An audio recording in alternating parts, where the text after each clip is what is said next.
Did you ever think you would make it? I feel I'm so close I could taste sweet victory. I know this life meant for me.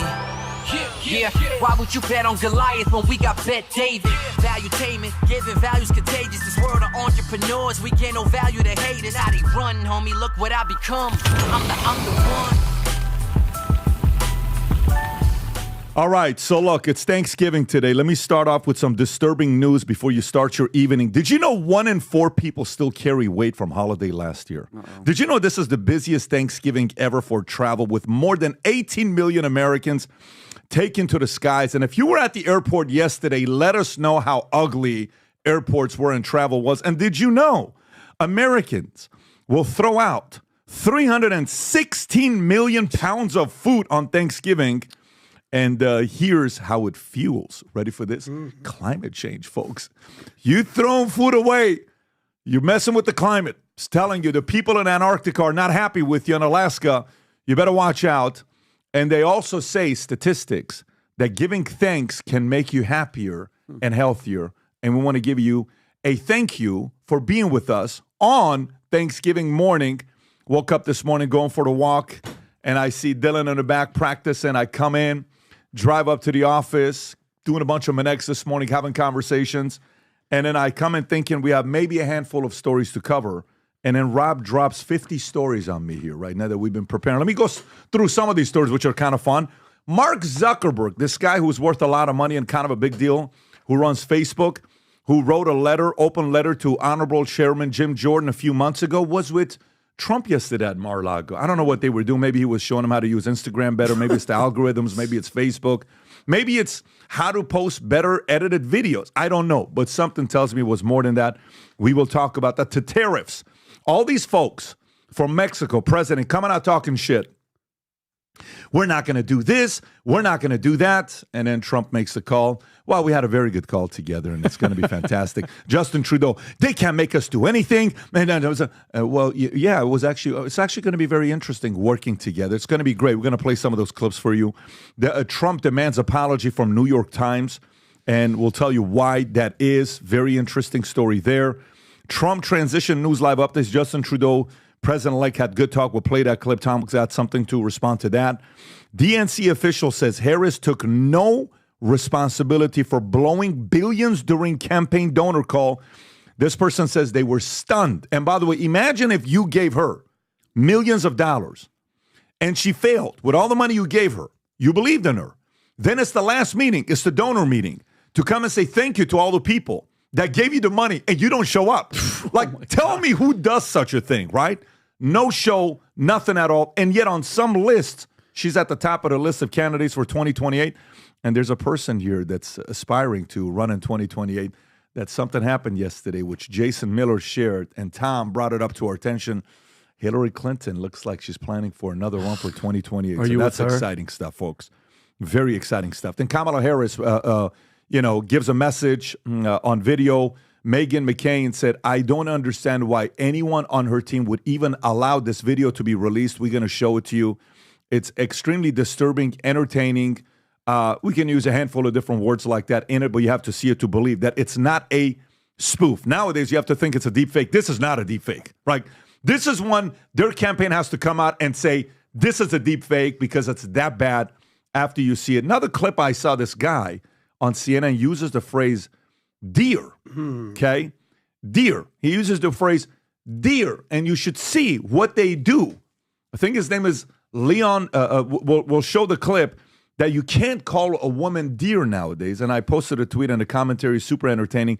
Newsom proposes electric vehicle tax rebate plan. And you have to see which company he is not wanting to support.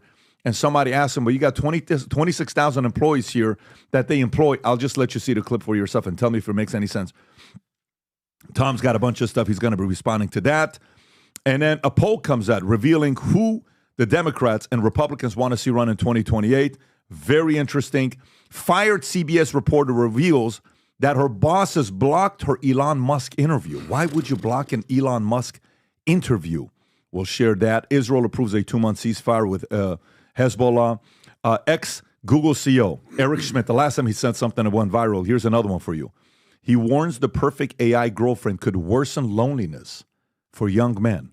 We will talk about that. The new FHA raises conforming loans limit to 806,000 and a bunch of different numbers on real estate. We'll share Baker Mayfield's father. He's suing his father. Can you imagine? He claims his dad stole $12 million from him.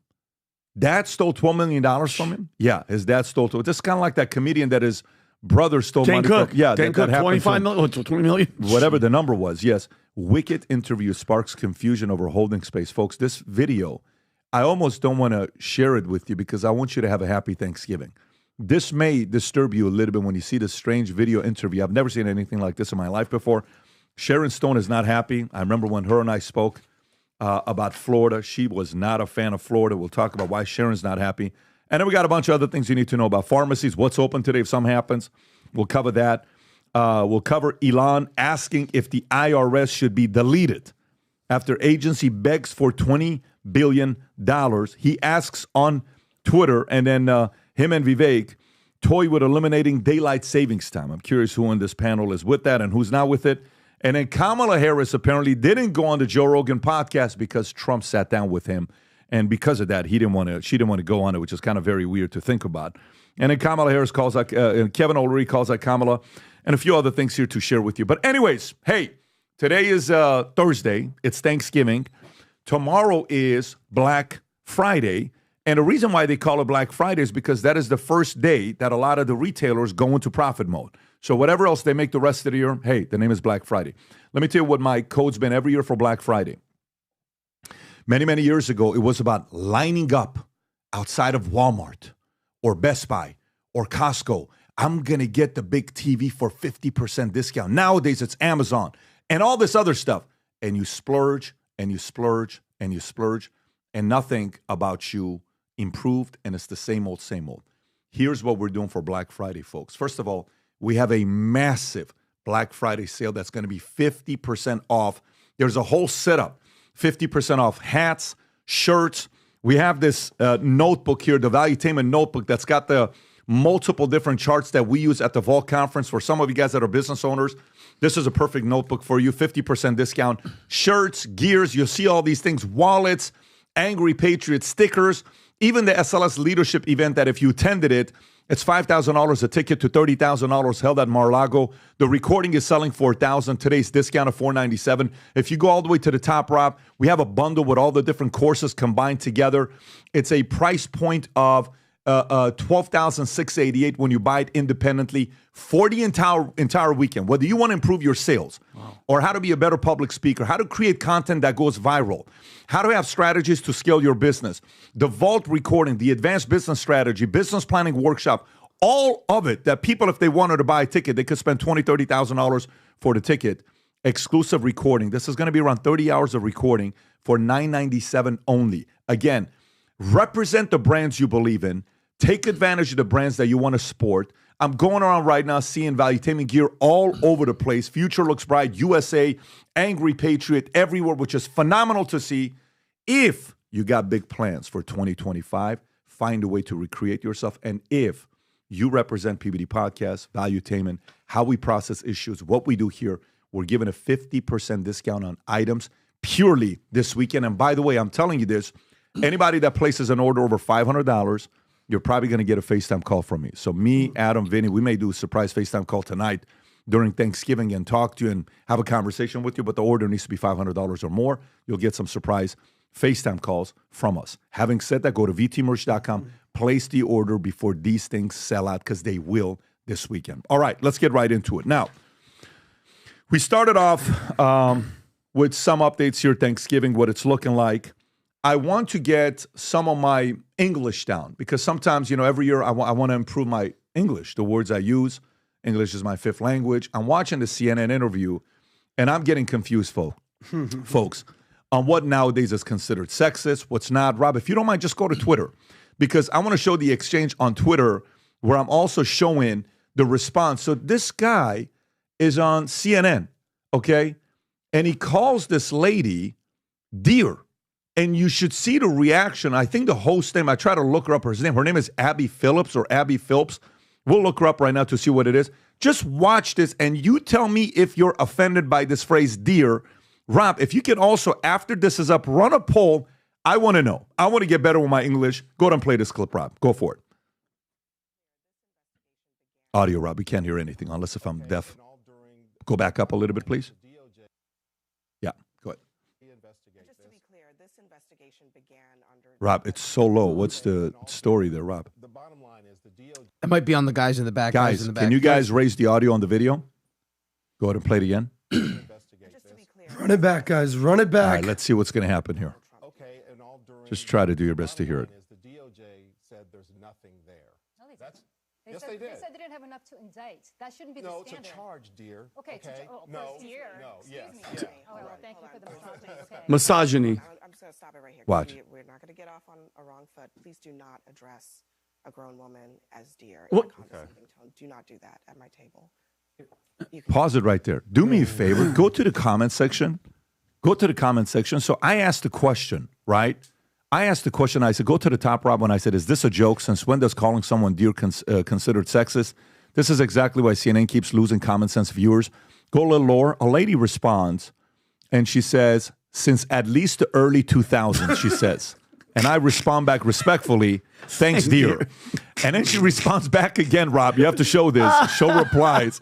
And she responds back and she says, you can be sexist all you like, and I'm a housewife. You have to do too much more than to ruffle my feathers. If that was your true intent, of course.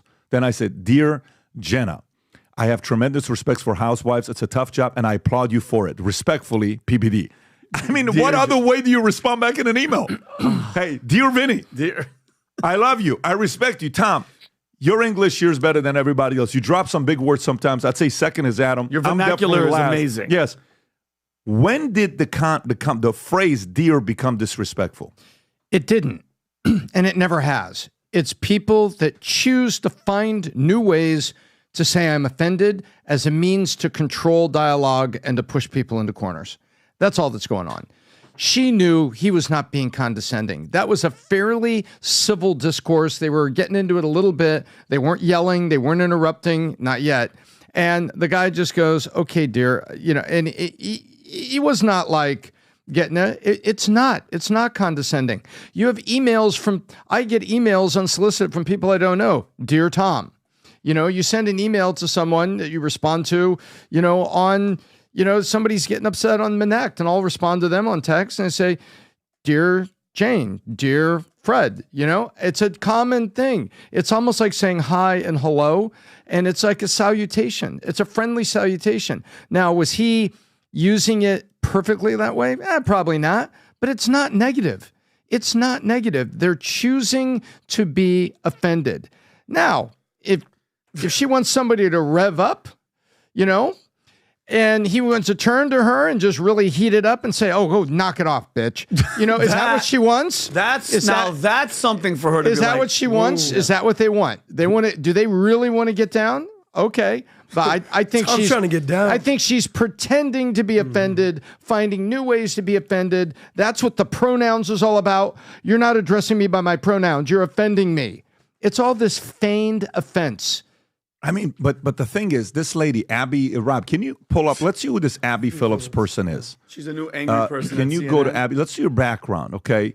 What school did she go to? So we CNN go. anchor, Harvard. previously Weird. worked at Politico, covering the Obama White House, Washington Post, National, okay, and ABC News. Okay, then that makes sense. That's her background. She's known no other. Afro-Trinidadian, Trinidad. Trinidadian. But she may be offended by that because it says Daddy. Daddy. So isn't that like offensive? Like Daddy. Trinidadian. Maybe she's, hang on. And but by the way, Trinidadian. I think that means trisexual. No, no, T-R-I? no, no, to Trisexual? me- Like she'll try anything? No, I'm actually making a serious comment here. Trinidadian. That's an Armenian Is last she name. Armenian? Well, it's like saying Americans. She's from Trinidad. Is that what that means though? Afro-Trinidadian, like she's half. She's not Armenian. Are you- Trini. She's Trinidad. Trinidad, No, and she she's adds Armenian to the end of it. Guys, Yeah. you have to put the possibility that she may be half Afro, half Armenian, because that's IAN. IAN. She could be Armenian from Iran. Because that's Trinidad. If it's YAN, it's from Yerevan. I didn't even see that. But again, that could be my hang on. bad. Her That could family be my lived in, bad. what is that, Trinidad and Tobago? Tobago? Yeah, so that's a nice place. Okay, let's keep going. Let's go with Tobago. And then what school did she go to? She wants to Harvard. She went What to do you Harvard. think? Okay, got a bachelor in government. Originally intend to study. Rob, can you just She was studying pre-med. She couldn't take the chemistry. So she said, you I'm going to do- get a BA in government. Can you control F and just see if the word dear is used anywhere here? It's not. It's not. Well, then maybe she's right. Because Dear Abby, right? Remember, Dear Abby? That it was the news thing, right? Where you write in all these Well, that's articles. why you Are would you express kidding? Like, if your there's feelings and anybody that should be for dear, is Abby. It's her. Dear Dear Abby. Abby. Half Afro, half Armenian. Like, this is like... Trinidad, Armenians right now are like, is he serious? Well, Is she from Yerevan? Where is she? That's so I've got a freaking lot of funny. Trini friends, so I okay, apologize this next for part any is brought Trini to you by friends out there. DraftKings. Guys, How about the I'm a Trini over-under fan. when her if career you is know over? Armenian, there's IAN, Yeah. there's YAN. I'm just Hagopian. telling you, even if the chance is less than 5%. Tigran Bekian. Yeah, that's what Yeah, that's what I'm so saying. Shout out maybe to this Tigran is like Bekian. Abby Kasheshian. Trinidadian. Yeah. And then Dear Abby. So Dear Abby, we were confused why you're offended by the phrase dear. So Adam, we'll go to you before we go to the next story. Go for it. So I actually was having dinner last night. By the way, happy Thanksgiving, everybody. Thank you, dear. And then what Thank you, happened? dear. Thank you, dear. With a lovely lady friend of mine, and I said, "This Here we woman." go. Here we go. Back to girls. She's lovely. Like, listen, you could have said all of that without You could have putting just said, I went to lovely dear dinner. friend You have to of get mine. soft voice. You have to get sexy. Just get with the story, bro. You see what I'm dealing with, you guys? Make your point. So I was having dinner with my boyfriend last night. Was that what you like to hear? let's go, Adam. Okay. you don't I'm need having to put dinner. the girl like. I'm telling a story, gentlemen. Tell us about what happened with this. her. I'm having a conversation Yes. with this beautiful lady, Fantastic. and I said, and this woman is a massive Trump fan. Armenian Massive. or what? Not Armenian, American, half Venezuelan, maybe Trinidadian. I don't know. Okay. And all of a sudden, she turned Trinidadian. So the point is, I'm establishing the fact that she doesn't get offended easily. She's pro-Trump. And I said, watch this clip. What do you think? She said, I'm a little offended. I said, what do you mean? She said, it's all about the tone. If you say, hey, listen, dear, can I help you out here? Zero problem. But if you say, excuse me, dear, I'd be a little offended. I said, okay. So maybe it'd be the equivalent of if I go, hey, listen, bro, can you pass me that? Or hey, bro, if I'm like, listen, bro, maybe you'd be a little offended. So do I think he was being misogynist, chauvinistic, sexist? 0%. Do I think they were offended easily? 100%. Do I think he was being a little bombastic? I think there's a more Listen, important dear, question here. Yeah. I think the more he was. important question That is was not bombastic. I think the more important question is: are you guys going to go on a second date? That's the real That's question. the real question. This Because is, this is more than a second date. But I think this is actually great for ratings. Was she for really CNN. offended and upset? This was the so best I want you to exchange that test we her could out. possibly Next see. time, I want you to wear a Merry Christmas hat. That's right. And ask Hang her, on. excuse me, dear, is this offensive? I mean, let her know what to do. I mean, Merry Christmas. Here's- right? And then just go on a date with her. If Was you she- were that, if was she upset? Did it like go downhill, like into a deeper conversation? believe me, it definitely didn't go downhill. Could I ask you a question? Here's a Because you point. never know with you. You may If- upset her, and then you're walking out front. You toss the No, condoms we're to good. the valet and We're say, good. "I don't need these." Condoms. Come on, what's wrong with you, Tom? Condoms. What am I, a sailor?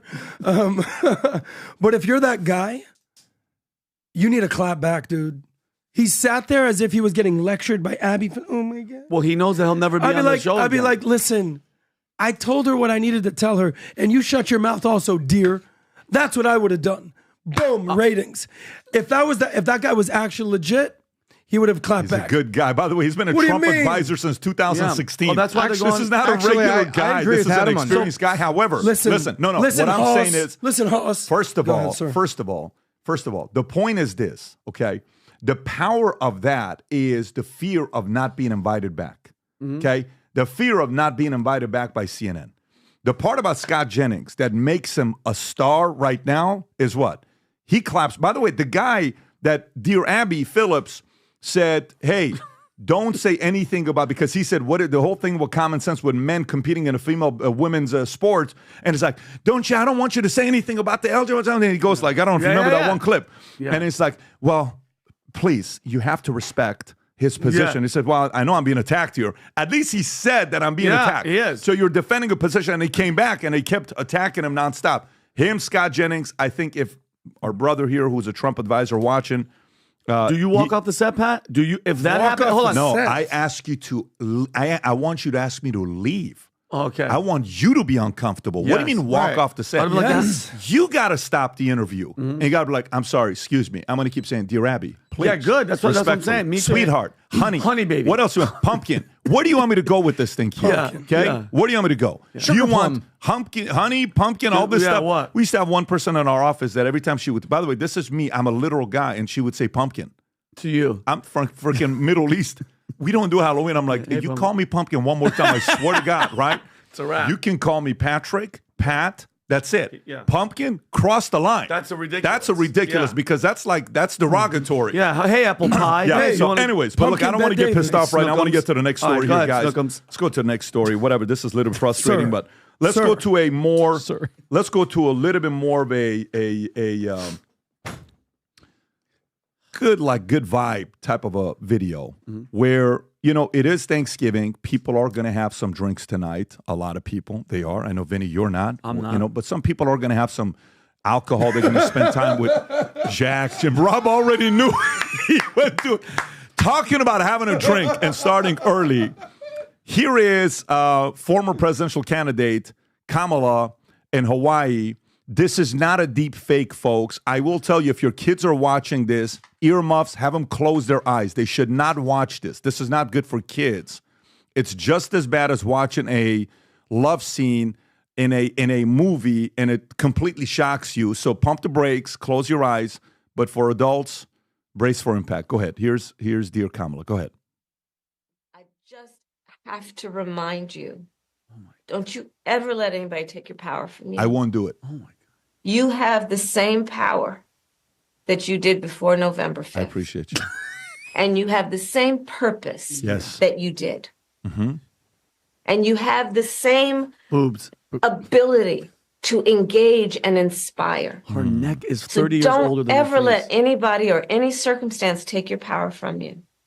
Look at her. But, what she's trying to say is, don't let anybody take your drink away from you. Yeah, That's every what she time really says wanted to say. power, It's every time drink. we should do that. Let's dub it. Every time she says power, let's put vodka. Drink, yeah. Oh my, like, Pat, can Don't we, let anyone take can your we for vodka one from me. second, guys, can we just, for 1 second, after seeing something like this, the State of the Union, okay? The sitting president has no idea where he is. He's 1,000% has dementia. He's been on vacation more than any president in the history of the United States. The vice president, Let's who go to hasn't these. done anything, Tom, for 4 years, the border czar, went to the border one time because she had to, is off of a vacation after spending $1.5 billion in 3 months and is coming in clearly she's drunk or hungover. Meanwhile, and this is why people wonder why we are in the state that we are. Meanwhile, Jake Sullivan and Anthony Blinken are literally pushing us into a war. We have no president. The vice president is freaking tipsy and hungover. And that's why, Tom, and Tom, I want to know your opinion. That's why the importance of Trump coming in and showing that, like, nobody's in charge. Nobody's running the country right now, and that's why the awakening, the Donald Trump awakening, is one of the most important things, I think, in the history of politics. Well, part of what you talked about is lunacy. You're not lunacy, but it's lunacy itself. And the other part of it is serious as hell. Yes. And the part that's serious as hell is someone is calling the shots. Someone was green lighting the use of missiles being shot into Russia, and on one side, and on the other side, we've got a missing president who hasn't been seen in public. Yep. And he took a little walk in the rainforest. It was such a joke, and it was memed to death that he hasn't been seen even doing announcements for charity. Nothing. Just parading him out to say, hey, we're going to be with the Boys and Girls Club this Christmas and with Toys for Tots. They could prop him up and have him say something like that this season. Nothing from the president. And meanwhile, now you've got the vice president, after a failed campaign, heading off to Hawaii. And you know what? I need a new shirt. I have always supported MAD, Mothers Against Drunk Drivers. Seriously, I have supported MAD for good reasons. But now I think there needs to be a branch of it, Mothers Against Drunk Democrats, and because we need to stop her. that's my feeling of it. First of There's all, a very serious side to what you're saying, and there's a very just lunacy that we as Americans for sure. are counting down you go to 58 Meghan days McCain's and Twitter praying account, for please? the inauguration. Go to Meghan McCain's Twitter account. If you go to Meghan McCain, she just tweeted this, and if you go a little lower, keep going lower. Right there, zoom in a little bit. She says, take this down. She's still the sitting vice president, for God's sake. This is awful, like really, really awful. The Democrats. Go lower, Rob, if you can. The previous I think that's tweet. A very no, honest she's right. statement. That's Go an back honest one. Statement. Go back one. 48 million views. Oh my! Are you kidding me? Like, imagine you wake up the next day. Your name is Kamala. You didn't know when you said yes to this, and you said, "What the hell were you guys thinking?" Exactly. And they're like, Matt, you're the vice. What do you? I was you asked- hungover. Why did you guys let this go out? Oh my goodness! Why they This let you is shoot it? Crazy to allow something. By the way, this is coming straight, so you know this is not a deep fake, or maybe this is happening for a different reason. And let me kind of go into this. Maybe this, and I'm going to come Because to you. Maybe she's the this vice happened. president. Biden was in the Amazon, so she's one anaconda from the president. And so check this out. Check this out. And by the way, for those of you guys that enjoy having a little bit of fun on Thanksgiving, I have a challenge for you. Hang tight. We're going to do something here fun together. It's going to be a blast. And we're going to be trending on Twitter, but we're going to need your help. Hang tight for me. Hang tight for me Yes. Over before here we if do you this need me. together. All right, so here we go. This story, Rob, go to this clip. I was stunned, DNC official says. Harris took no responsibility for blowing billions during campaign donor call. Zero responsibility. And by the way, you know who just took a happy $500,000 as if it's not a big deal? Who? Guess who got $500,000? Hey, man. From the campaign? Yeah, who got five? Go ahead, Tom. You know who it is. Can I guess? Is it Al Sharpton? Al Sharpton. Oh, weird. It's Skinny neck. $500,000. He's $500,000 too. And a man bunch who of other keeps people got getting money. littler in his head But stays watch the same this. size. Watch the fact that she's saying there was zero responsibility. Rob, please play this clip. She actually held two calls, one for her top donors and one for grassroots. I was speaking and texting with fellow attendees of the call, and we were amazed by how self-congratulatory the tone was. I don't recall, the call was about 20, 30 minutes. I don't recall anyone taking responsibility for the fact that we spent about $2 billion across Super PAC in the campaign and came up so significantly short. We lost 7 swing states. Self-congratulatory? In what types of things were being said? They praised Harris as a visionary leader. I believe at one moment during the call, she was talking about her Thanksgiving recipe. And I don't say this with any malice or anything. I'm just merely conveying what happened. I think I was stunned to hear that, given just the extent and brutality of the loss and the fact that DNC staffers, at least two thirds have been fired summarily. And a lot of them are at a loss as to what to do.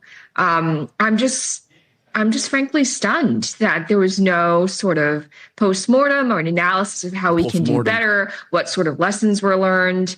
It was really just patting each other on the back, congratulating each other. I'm not sure. Adam, what do you think about when you see this? So a couple things. Back to that first video. This was Kamala's most viewed viral video ever. Period. A little bit too late for this thing. But here's the reality with Kamala. There's a great picture of her right here. That looks like my aunt. That looks like my drunk aunt. That's what she there's looks gonna like be a every lot of, single Saturday. Drunk uncles. My at, aunt, Pat, my Thanksgiving. aunt. Hang on. That's my Hang on. aunt. If you squint your eyes blurry, she's becoming Maxine Waters. She is. Holy crap. Adam, go ahead. Talk about your aunt. So the problem with Kamala is she can't win. She literally can't win. When she doesn't speak enough, she's not speaking. Why isn't she speaking? She's not doing interviews. And then when she does speak, people are saying, why is this chick speaking? What? Shut her up already. What's wrong with this woman? She can't win. So that's the sign of a very bad politician. She's just incredibly unlikable. Yeah. Pat said this before. If there was actually a primary, and they actually had to get up on stage and debate, she wouldn't have beat Gavin Newsom. She wouldn't have beat Pritzker. She wouldn't have beat Whitmer. She wouldn't have beat a whole host of people, Josh Shapiro. 2020. And thank you. Exactly. We know what happened right there. Her unlikability factor is incredibly high. They tried to basically catapult her up the mountain. All right, DEI, boom, boom, boom, boom, boom, boom, boom, boom, boom. Put her on all these things. It didn't work. We understand that. There's something called a lame duck president. this is the lamest duck vice president maybe ever. Because not only is she still the lame duck VP, she's also the lame duck candidate that just lost. And in honor of National Turkey Day, she gets the award for that. As far as how much money she spent, $2 billion. Jeez. It is what it is. They could have raised $3 billion. She would have lost. She got destroyed. And the fact that she's getting on calls and not even being conciliatory and being like, my Jamaican Thanksgiving party recipe, check me out. It's all over for Kamala, but she'll get a job working for probably Halliburton or some lobbyist and making $1 million a year. Let me continue a couple stories, and Tom, I'm going to come to you. Kamala Harris campaign advisor admits she had no path to victory. This is campaign advisor. There was no path to victory, and they admitted this. David Plouffe on Pod Save America. Rob, do you have this? Go and play this clip. There was no path for it. So listen, there is no way you're going to win. Well, let's spend $2 billion. Let's give it a bunch of money to our friends and family. Of course. Go ahead, Rob. Play this clip, please. We got the race to dead heat was positive, but boy, it was slow moving. And I think we were focused on 7 states. That's our windshield into the world, the battleground states. But, what we saw on election day was, New Jersey and California and Connecticut and New York, massive shifts. So I think where Kamala Harris campaigned, we were able to keep the tide down a little bit, but it ended up being a pretty strong tailwind for Donald Trump. And I think it's worth reminding everybody, we saw in 22, even though that was a pretty decent Democratic year, we saw these shifts. We saw them in 20, we saw them in 16. Trump specifically, but Rob, Republicans generally improving their vote share. He doesn't actually say that in the clip. He just continues to allude that they lost all the swing states and got hammered in all of them. Lost all swing states and got hammered on all of them, but they saw a path that this was kind of momentum going the direction it was going, 2022. Did you see what Humberto When he says got yesterday? hammered, does he mean they were drinking with Kamala? Or they By the way, defeated? she stayed 6 nights with her husband in a place, spent 6 nights post-election at $1,300 a night, Hawaiian retreat owned by Mondavi wine family member. The stay included 3 complimentary bottles of Mondavi family wine. She later returned to the Bay Area Thanksgiving while reflecting on her campaign, which spent over $1 billion, but failed to win any of the battleground states. Go ahead. What did Humberto Thanks, send? Citizen United. This was what Humberto sent us yesterday. This was the that's margin pretty of wild. victory in each state all across the country. Humberto sent this. So you see all the blue on the map? I don't. Exactly. Basically, the country was like, yeah, we're done. We can't deal with this anymore. By the way, this was a, what's the thing with the acceleration when things go 2 years ago? Trump's approval rating was 30-something%. Biden's approval rating and the Democratic approval rating after midterm elections were over 50%.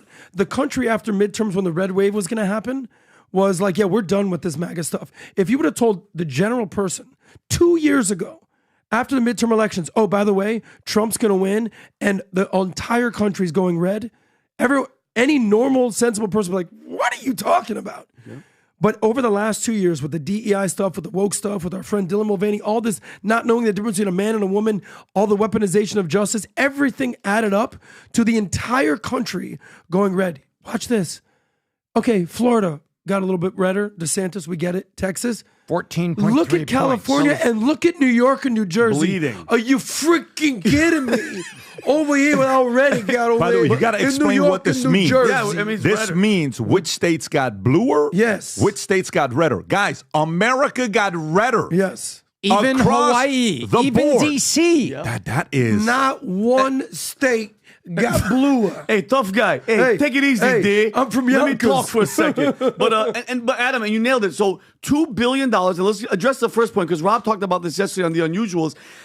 Think about all the grassroots people, all the people that busted their asses, and you as the freaking front-running president for this party, you couldn't even come out and be like, hey, guys, thank you, good job. Well, congratulations for at least the thing that we did. And you know what's crazy? $2 billion and this whole, you know what they thought? Her race, black woman of color, it was going to work. It's done. Everybody's done. And you proved to it with Obama. Obama didn't move the needle at all. And think about this. For that $2 billion, she should have just said, you know what? I know we're going to lose since they know there's no path to victory. Take that $2 billion, you border czar, you know what, and put it to the border. Let's start. That's what she should have done. I'm going to lose, but you know what? Instead of taking all that money and wasting it on a campaign, let's put it to the border and actually try to help America be protected. Well, I back in. I'm as shocked and as emotional as you are about it, and I back down and kind of into my quantitative mode. That just wasn't anybody speaking. That was Lindy Lee, who is the DNC Finance Committee. She's the money. So what do? They are the ones that politely reach out. Hi, this is what we're going to be doing. The campaign's raising money to do this. We're with the DNC. We're going to be pushing this. She's going door to door with major corporations. She's at Google. She's at Facebook. She's at all these places. And then she's going back to Soros and these people. So this is a credible political person. party, Democratic Party. And then what did she say happened? 2/3 of the DNC, the Democrat National Committee, isn't just here during an election year. They're here all the time because right now, every 2 years, House of Representatives elections go off. Yeah. So they are already getting ready for 2 years going into the midterm elections. They're already there because they're doing damage control right now, trying to get back in. Yeah. So she said 2/3 of the DNC has been fired. So someone atop the DNC is reacting right now and saying, my next 5 moves, they're doing their next 5 moves. And the last point I'll make, when they say they saw no path to victory, man, you should have seen. Remember when Pat said, hey, we're doing the polling and everything. Tom, do a polling show. Let's talk to the valuetainment audience. We kept it short, 10 minutes a week. We had a 17-week countdown, and we carefully, with the same AI we used, carefully crushed it. Right, that's right. Well, we were using. Well, Pat had invested in all those the engineers for VTnews.ai. Yeah. So we were using that in the AI, building our models and looking at it, and we said, you know what? Atlas Intel, Rasmussen, these folks look like they've got it together because that's the numbers we're seeing. And guess what? We were dead right. Yeah. That's the same stuff that they were seeing inside DNC, and they were lying to their donors, telling them that they thought they couldn't win. There's a path to victory here. They were point blank lying to them. 2/3 of all those people lost their job. And you've got this woman looking at it and saying, Lindy Lee going, the campaign's got some responsibility here, and I'm freaking shocked. So you just said 2 years is coming up. That's the next election. As business guys, as guys that the midterms that run companies, how do you adjust as the Democratic DNC, whatever that? I get on the surface. Stop with the race stuff. No, how do you adjust? How would you guys? Hey, they're not dumb forever. My next 5 moves would be 2/3 of you are fired. Yeah. Says there are not stupid people at the DNC. There's a lot of them, but there are people that know what they're doing, know how to run it. And someone has stepped up and said, Control-Alt-Delete, stop. 2/3 of you are fired. Now let's get ready for the midterms. This is going to be a fight. So there are smart people that are Let me tell in. you who is maybe a very qualified person to answer the question for you. Do you know who Brian Williams is? Yeah, of course. Brian Williams stepped down. He had a job. He stepped down. And Brian Williams... NBC. He was I think, ABC at one point. And by the way, when he stepped down, he was like furious when he stepped down. He wrote a letter. He wrote a letter, and it was like, anybody... You know when he stepped down? I think he stepped down in the middle of election. 2 years ago. No, really? when did he step down? No. I actually disagree. He stepped down, announced that as host of election. I don't know when he stepped down, but he stepped down. Announced on November 2021 that he would be leaving MSNBC. So 3 years ago. Okay, 3 years ago he stepped down. Watch this. He was fired. He did a couple things, right? Well, he had some controversy in the past as well. But let me tell you what he said. He's on Seth. What's the guy's name? Seth Meyers. Seth Meyers. Yeah. So watch what he says to Seth Meyers in this. He goes there. His words. He says it's tough love for the Democratic Party. It's time to strip down and rebuild the whole thing. Maybe we're not going to play the whole clip. It's $1.50. Go ahead and play this clip, Rob. Watch this. I feel like the Democratic Party under Joe Biden did a lot of things for working class voters. Certainly inflation was a giant issue. Messaging as well. Do you feel like they just failed to message what they had done for and had planned for the economy? It is tough love time for the Democratic Party. I think it needs to be stripped down and rebuilt. I think that means a change in leadership. Damn, that's Obama I want to know who thought it was a good idea. Obama's the leader. That Joe Biden stand for another 4 years at 80 years of age and 37% popularity. So then that saddled the party with a British-like short campaign season for them. I think it's insulting when members of the working class, which the Democratic Party has lost entirely in our lifetimes, to insist the economy is doing great. A 12-pack of Bounty is $40. Rich folks don't feel that. Poor folks already switched to Sparkle during the COVID, during the lockdown. And I think telling them that the NASDAQ is gangbusters is further insulting. It's insulting. I think the biggest unforced error of the Biden administration by far was the border. To tell people it's not a problem is insulting. For the working class to see incoming migrants getting welcome bags, debit cards, and motel rooms is probably insulting as well. So there's a lot of work to do. You know, it was when they handed out camo hats that said Harris Walls, and the Democrats they were kind of charmed by that. Their party has gone quinoa, and the rest of America's eating at Cracker Barrel. And so it was kind of an ironic use of something millions of Americans put on their heads to start their day every day. Wow, I didn't even see that. But by the way, you can't put it better than the way a Democrat put it. A Democrat that's been in this space, that was part of mainstream. He's telling you this is the problem. To the face of a guy that is all in for all of those things that he trashed. Yeah. In it. So imagine his audience has been hearing him say all this stuff. Look at the great economy. Look at what's going on. I was like, no, man, you've been fooling people as well. You're part of the problem. Yeah. To his face. So, Pat, who steps up? Okay, Obama, done. Hillary, yeah, she's hinting. Who's going to step up for the Democratic Party? I'm being genuine. And be like, all right, guys, no more of this race shit. LGBTQ, whatever. This dear, sensitive crap. We have to admit that the border's this. Who's going to step up for them and be like, listen, this is how we're going to do it. All you old people, get the hell out. We have to go new. You know who had a shot? I mean, Rob just pulled this up. If you want to zoom in a little bit, Rob, who the Democratic voters want to see run in 2028? Kamala's at 37%. Which, by the way, if you're conservative, that's great. Yeah, please. Fantastic. Please run her. Yeah. Gavin Newsom, 7. Satan's son. Fantastic Pete, 4. Yeah. Whitmer, 3. They don't have Josh anybody, Shapiro, Pat. 3. Michelle Obama, 2. They have nobody. Bernie, 2. Tim Walz, 1. Undecided, 35%. Whoever the undecided guy is, he should go. Because, that, you know what I mean? But here's what I would say when it comes down to this. There were moments, and this is a missed opportunity on him. The one guy on this list that's the most formidable is who? Who's the most formidable? I think Josh Shapiro. Shapiro, and who's the second most formidable? Gavin Newsom. Okay, perfect. So let's go through those two guys. Shapiro on policy, Newsom on presence. And remember, the one thing I've learned in my lifetime is, do you think Trump is the smartest when it comes down to policy? No.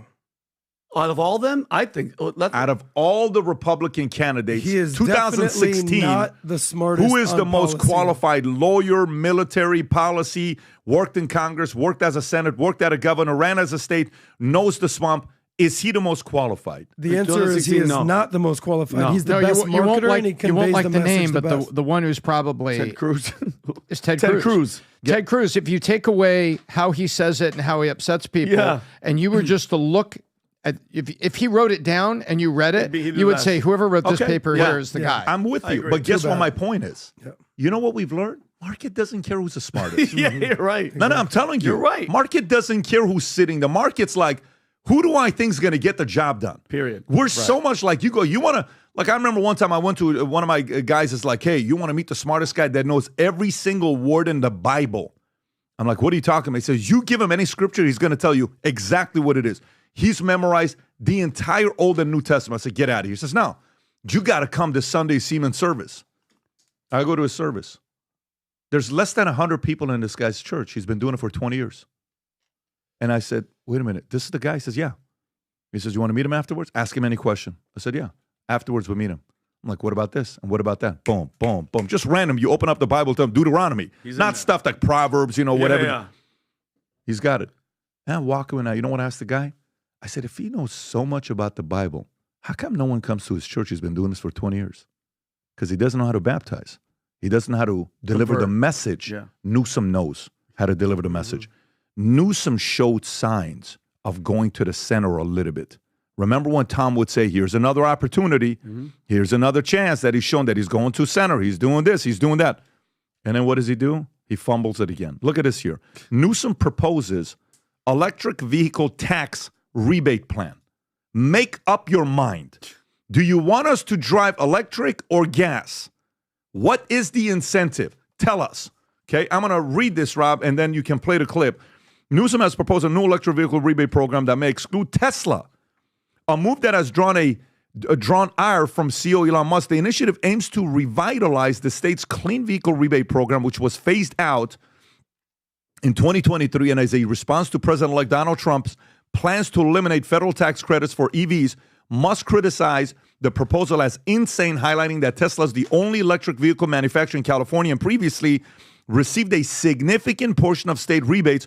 Newsom's office contends that excluding larger market players like Tesla could foster competition amongst automakers, the proposal, which would necessitate negotiations with the state legislature, is seen as part of Newsom's strategy to counter federal policies under Trump. Rob, go on and play this clip. Go for it.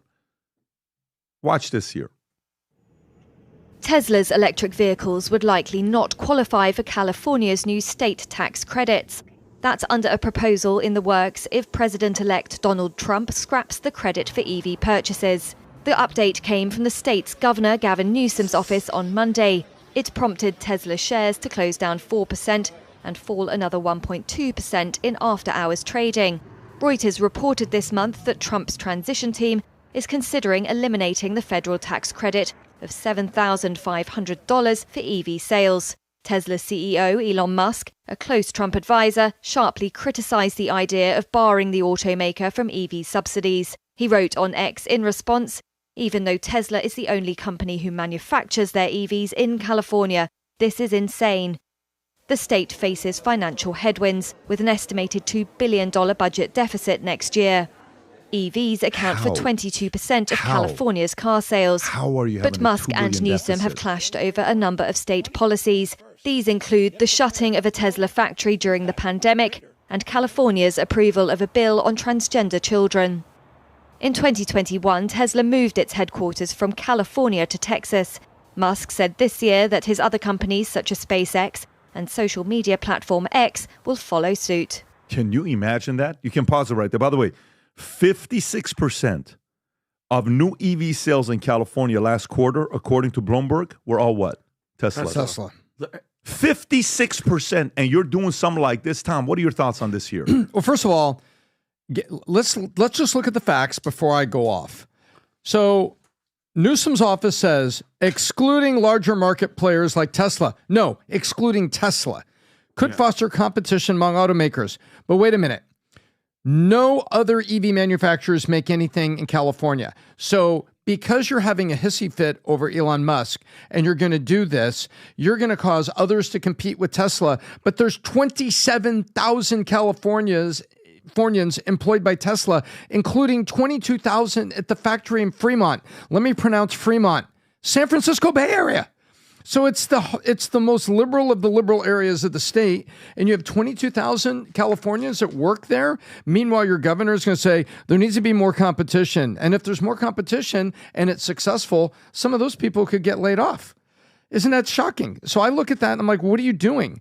The other side of it is you're basically playing the same hissy fit retaliation. This is how liberals retaliate. And I'll prove it. The 2021 Biden White House EV Summit. Who did they not invite? Elon Musk. If you go back and look at the articles there were two articles that were written in the mainstream media that said that was the point where Musk went from neutral to breaking from the Democrats. That was Musk saying, well, that's the last straw. And what did he do to them? He basically put jet fuel in the Trump campaign, supporting it with all the things he did. And so he is in no small part a very active participant in the defeat of Joe Biden. And now you're sitting here, Gavin Newsom, basically throwing a fit, saying you're going to eliminate some subsidies. And by the way, you're trying to get to 30% EVs in California. You saw that announcement, right? Yep. Big thing. And yet you're going to make the EV more expensive for Californians, and you're going to put some Californian jobs at risk. But he's going to run to the microphone, the slick guy that he is, and he's going to put the spin on it. But the truth, the absolute truth, is this is an absolute wrong-headed policy that Democrat congressmen talking about U.S. congressmen, Democrats in California, are saying, what are we doing? What are we doing here? Yeah, but the reason why we went into this story with Newsom is the following. Newsom has a shot at 2028. So who is going to be, when Brian Williams is saying we need to get rid of everything that they've done and start all over, yes. right? Okay. Leadership at the top. Who is the voice of the Democratic Party? It's Obama. It's Barack. Okay. And who do you put in the top 5 today? Who are the voices of the Democratic Barack, Party? Okay. Hillary Clinton, All right. Nancy Pelosi, Okay. Chuck Schumer. Soros has to be in there because George he's Soros the money is guy, top 5. right? Yeah, he's he's the in the top 5. Not George, Little Soros. Little Soros. Oh yeah, Alex. And then you got a few other names that you're thinking about, right? Okay. So somebody has to come in. Think about who is the Soros of the right today? Who's the Elon Soros? Musk. Of course it is. And it's not even close. Yep. And Soros going against Elon Musk, who is more powerful? Elon Musk. It's not even close. Yeah, he'll destroy because you. Soros doesn't know how to, he's not out there. Elon is. And he's going to have a very hard time competing against Elon. He wishes he had Elon's type of money. He's still going to do his part. He's still going to play his game. But it's not going to work when it comes down to going up against the Musk. There needs to be an outsider. Because look what's going on here, that even Ilhan Omar comes out and says, what the hell were you thinking, Harrison Waltz, when you started courting Liz Cheney? She called it a huge misstep. Yep. By the way, it is. Huge. Here's a person that when Christian Bale won the, what do you call it? The Oscar, and he says, I want to thank the devil for allowing me to play this movie. Oh, my goodness. He called Dick Cheney the devil when he won. Do you guys not remember the speech? Oh, my God. So you are able to say that at freaking Oscars after you win for the movie Vice, and now you want to go get, you think American people forgot? Nope. So you want American people to go back? I don't know if we can pay it, if we get flagged or not, but that's the speech. Will we get flagged, Rob, or no? Because No, we're commentating. Okay, go on ahead. it. Play the clip. Is this the one, Rob? It is, but it's 2 minutes and 16 I seconds. think he long. says it in the first 10 seconds. Let's see if this is what it is. I think he says it right off the bat. Oh, look at all of us. What a bunch of lucky buggers we are, right? To make a life out of doing something that we love, right? Buggers. That's extraordinary. Thank you for allowing me to be a part of that for so many years. Thank you to my beautiful wife, who told me less is more. Say less right now. She knows the dumb crap that can come out of my mouth at times. I can sink and ruin a perfectly good movie and a so-so career in one speech. So thank you for that advice, my love. I wouldn't be working without her. And thank you for our beautiful children, Banana and Burrito. You know, they've given me a love and a soul that I never thought possible. Thank you to that geezer over there, Adam. Okay. Adam, We can pause it, Rob, but he gets to the point, Rob. If he can find a shorter clip when he gets to it, he gets right to it. He And literally says Satan. He Satan. says this Satan or devil. He says, I want to thank him because without him, I would have never played a role. So, but anyways, so you do that. So now they're all behind closed doors, but here's the part. This is exactly where, in the Republican Party right now, there are no opportunities. You know why? Why are there no opportunities today in the Republican Because Party? Trump owns the party, and then you have J.D. Vance that's going to be No, right let me there. tell you why. No, because there's the Republican Party today under Trump, they don't need anything. You're right. There is no problem to solve. They got the right people. Yep, and the right policies and the right Yeah, so for example, like, hey, I want to be the governor of such and such. Great. Guys are right now reaching out to me. Hey, who do you think is going to be the next governor of Florida? You want to run after DeSantis? He's done a great job. Go ahead.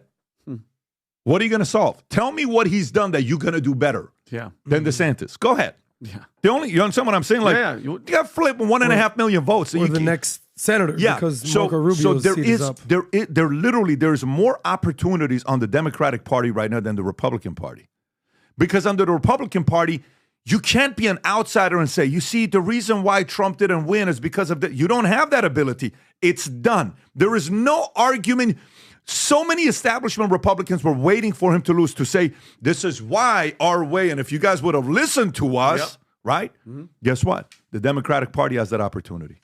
You got a good argument? This is the time for you to come out and show your argument because they're in shambles right now. They are in shambles right now. And by the way, you know who that could be? Let me tell you who that could be.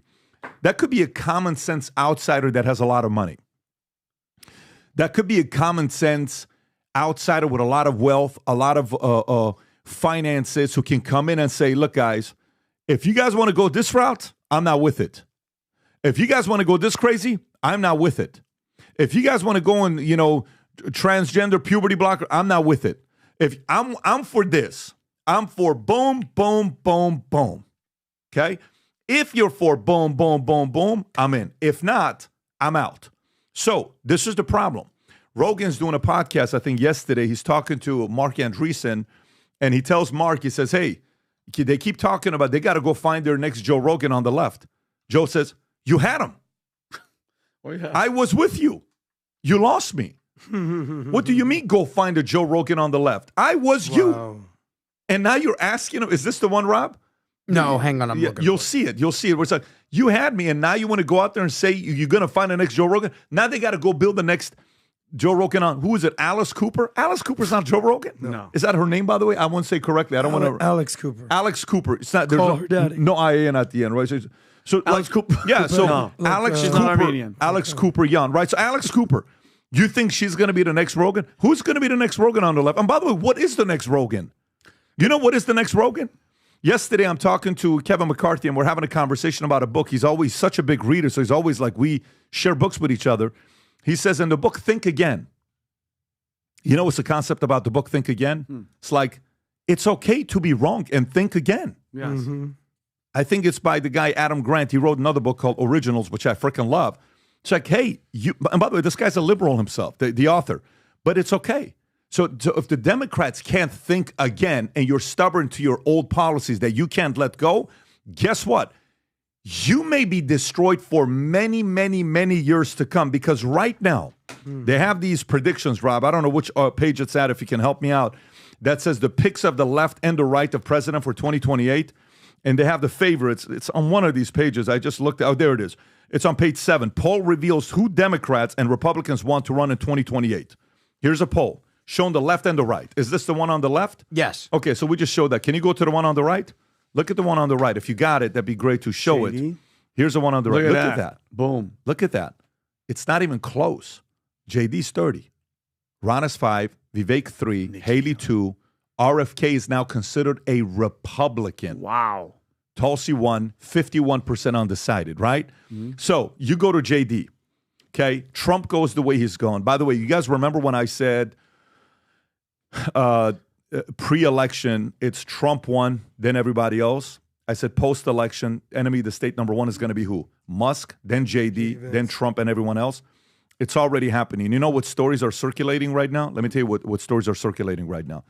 They're showing pictures of Trump standing in the back next to Musk while Musk is speaking, and Trump's looking like skeptical. Okay? Because what they're trying to do now is this, and I called it, that's the one right there, fifth one, Rob. That's not, there's one other one you'll see where he's looking at him with a frown. I think you just showed it. Yeah. So that's not the one. That's another one. So anyways, this is what they're going to be doing. What they're going to be doing right now is the following. You know what the perfect play is? Let me tell you what the perfect play is. Oh, and it could work.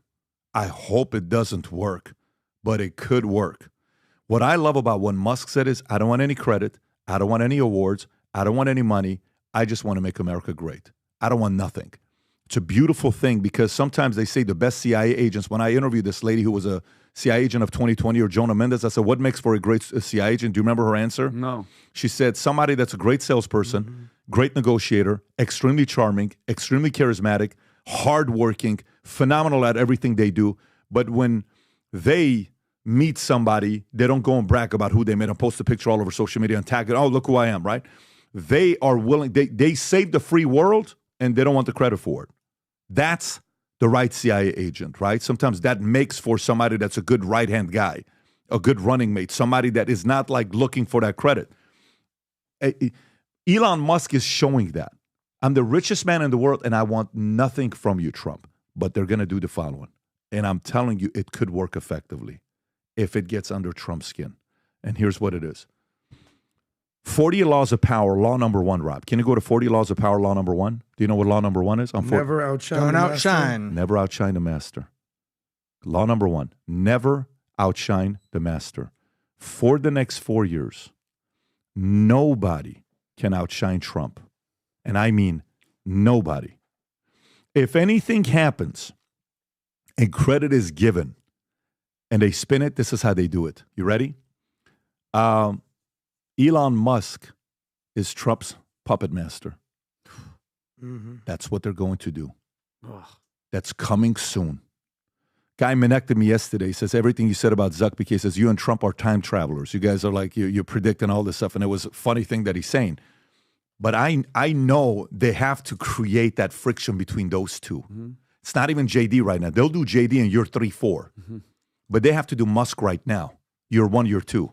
First, they're going to have to find that play between the two, and they're going to have to write it all over the place. Cover of Time magazine. It's got to be a puppet master. What do you call it? A picture of Musk and Trump on the bottom holding him. Oh, man. Just to poke the bear. That's what they're going to do. And they're going to say, the president of the United States is really Elon Musk. It's not Trump. Oh, wow. Elon Musk is the president of the United States, and he's toying with Trump. And they're going to poke the bear. Poke the bear, poke the bear. And I just pray and hope it does nothing to Trump.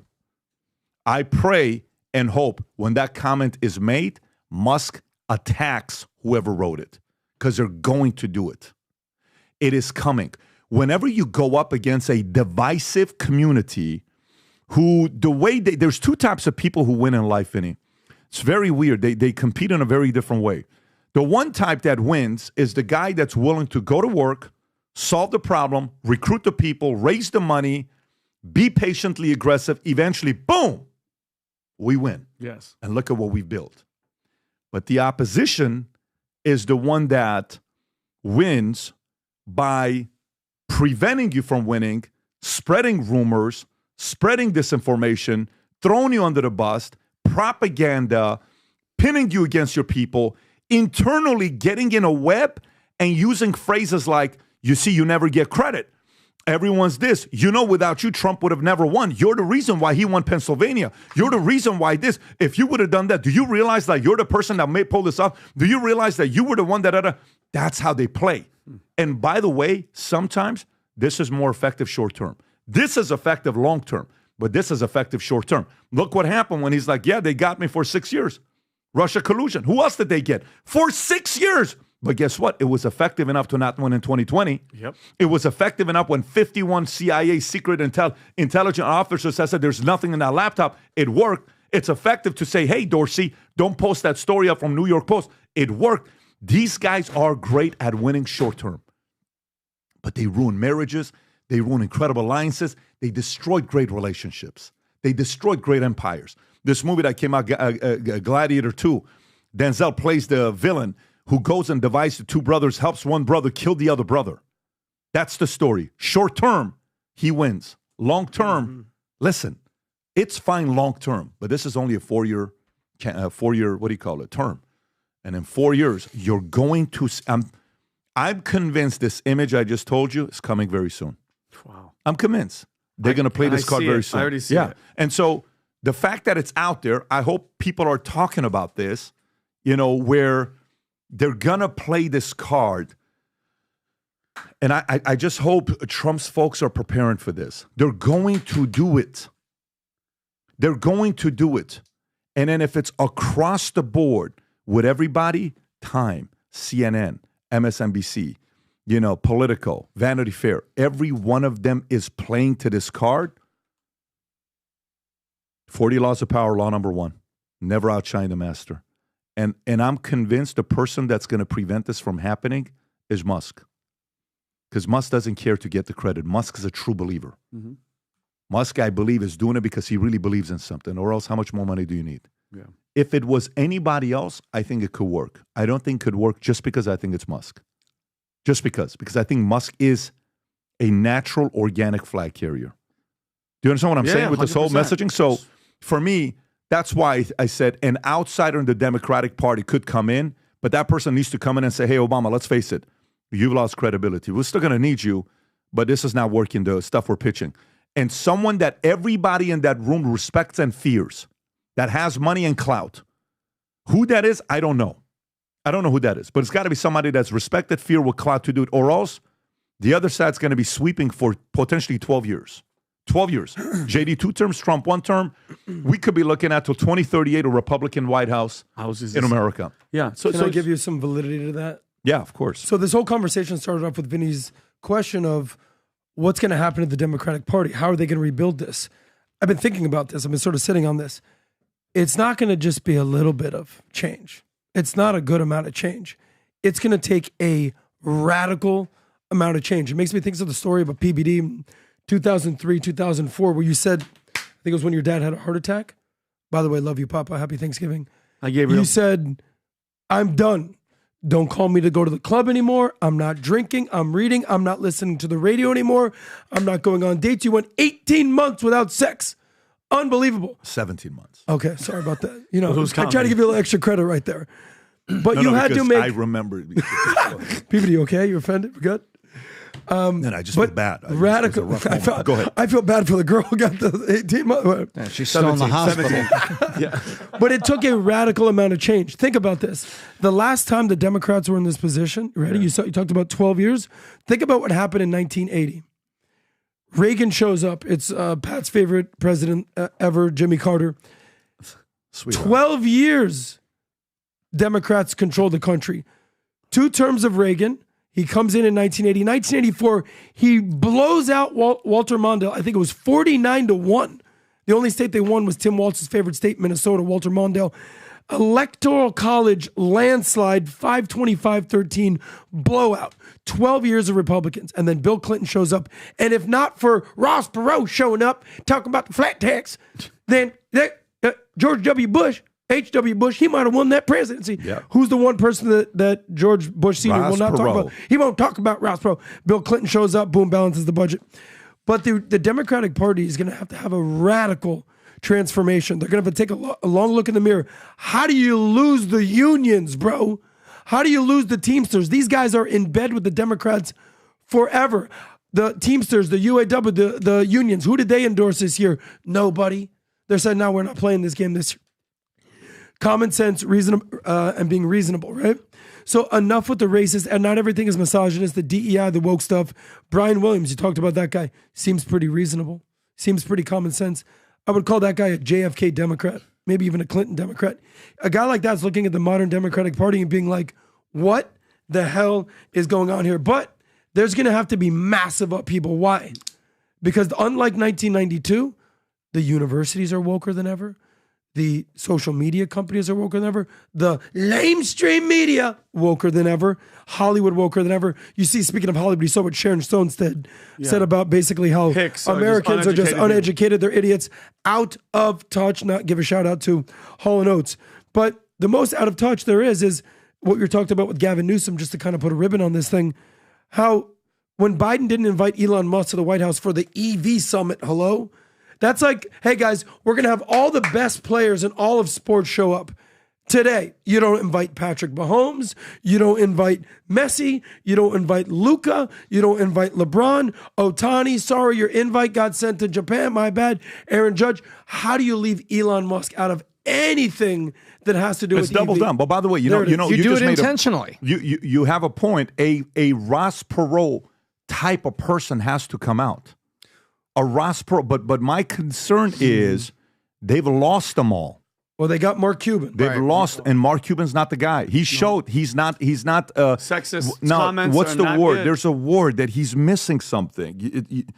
There's a word. It's not the it. He has the it. He's missing something. He's missing the common sense. No, he's missing the non-lesbian glasses. No, you know what it is? He's missing the energy you give of people liking you. I just don't think he's the likable. charisma. No, he's likability factor. You know what he is? He wants to talk to you and make you feel dumb. And Ted Cruz does that. He's got a little bit of Ted Cruz on the left. Oh, you're talking about this community? Yeah, he's a little bit of that He doesn't community. have the gravitas, and he thinks he's a. No, but he Gravitas, Vinny. Wow. He just really thinks he's better than you and smarter than you, and there's nothing wrong. Like Michael believed that, Elon believes that. Trump definitely believes that, but their way of believing that matches their personality, that it comes across still in a way that's attractive. I think it's something he can never do anything about. It's his DNA personality. It's not attractive. It's not attractive. Can I tell you what it is? What's that? Value-tainment. If we were just value, I don't think we would have the same gravitas, Vinny. Thank you. Okay, in the ecosystem right here. And you know this as a comedian, and Tom, you're one of the funniest guys ever. We get it. The power of making somebody laugh, the power of communicating somebody like, this guy's pretty cool. You ever see somebody, they're smart, they're on point, they're sharp, but they don't got the vibe, they don't got the charisma. You just don't resonate with them. Making somebody what laugh. call it? They call it the Riz, right? They call it the Riz, baby. You get the Riz. Listen, man, I've been hanging out with Gen Zs. My kids are teaching me all these weird words. Listen, you know who got the Riz? Who? Dilly Boy. Dilly Boy got the Riz. And you know who's developing the Riz? He is as well. Tico. Yeah, but he's a dangerous But you Riz. know what I'm saying? Tico didn't have the Riz a couple years ago. Well, Now he got listen, I will tell you the dynamic of speaking to an audience where all of it is there, where people, a part of it is we're just regular people, a part of it is moral authority, a part of it is humor, a part of it is curiosity, a part of it is certain values and principles that you're not willing to compromise. And the audience says, well, I relate to that. Oh, great. We ran the poll. What percentage of you guys think the word deer is offensive? 9% said it's offensive. Yeah, it's 9. Yeah, no, really, 9% said it's offensive. But you know what's impressive? To the 9%. Sorry, dear. Merry Christmas. Dear 9%. By the way, I'm being honest with you guys. Sincerely, the fact that you took time away on a Thursday Thanksgiving morning to be with us still says you support the fact that we're having a conversation. Yep. And I love you for it.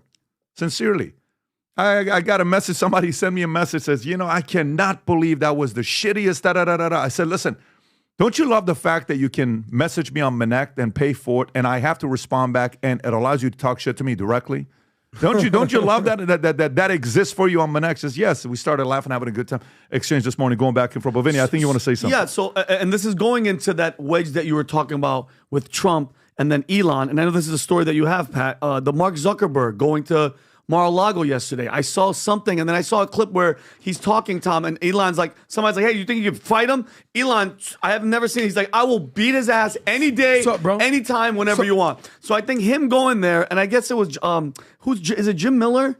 Is it the new guy that's the bald guy? Stephen Miller is coming in, and he's recognizing that Trump is an agent of change and prosperity, and that Zuck wants to be a part of it. And so I kind of feel like, how do you think Elon's taking that, where this guy's coming in there to let's read this. Okay. Let's read this. Zuckerberg dines with Trump at Mar-a-Lago and marking a notable meeting between a Facebook founder and former president who had been banned from the platform after January 6, 2021 Capitol attack. A Meta spokesperson confirmed Zuckerberg was invited to discuss the incoming administration with Trump's deputy chief of staff, Stephen Miller, stating Zuckerberg wants to support the national renewal of Americas under Trump's leadership. Zuckerberg has shifted toward a more positive stance on Trump, praising his handling of an assassination attempt as bad as earlier this year and accusing Biden administration of pressuring the Facebook to censor, by the way, this is AP News, to censor COVID-19 content. Despite this, Trump recently mocked Zuckerberg on Truth Social, warning Zuckerbucks,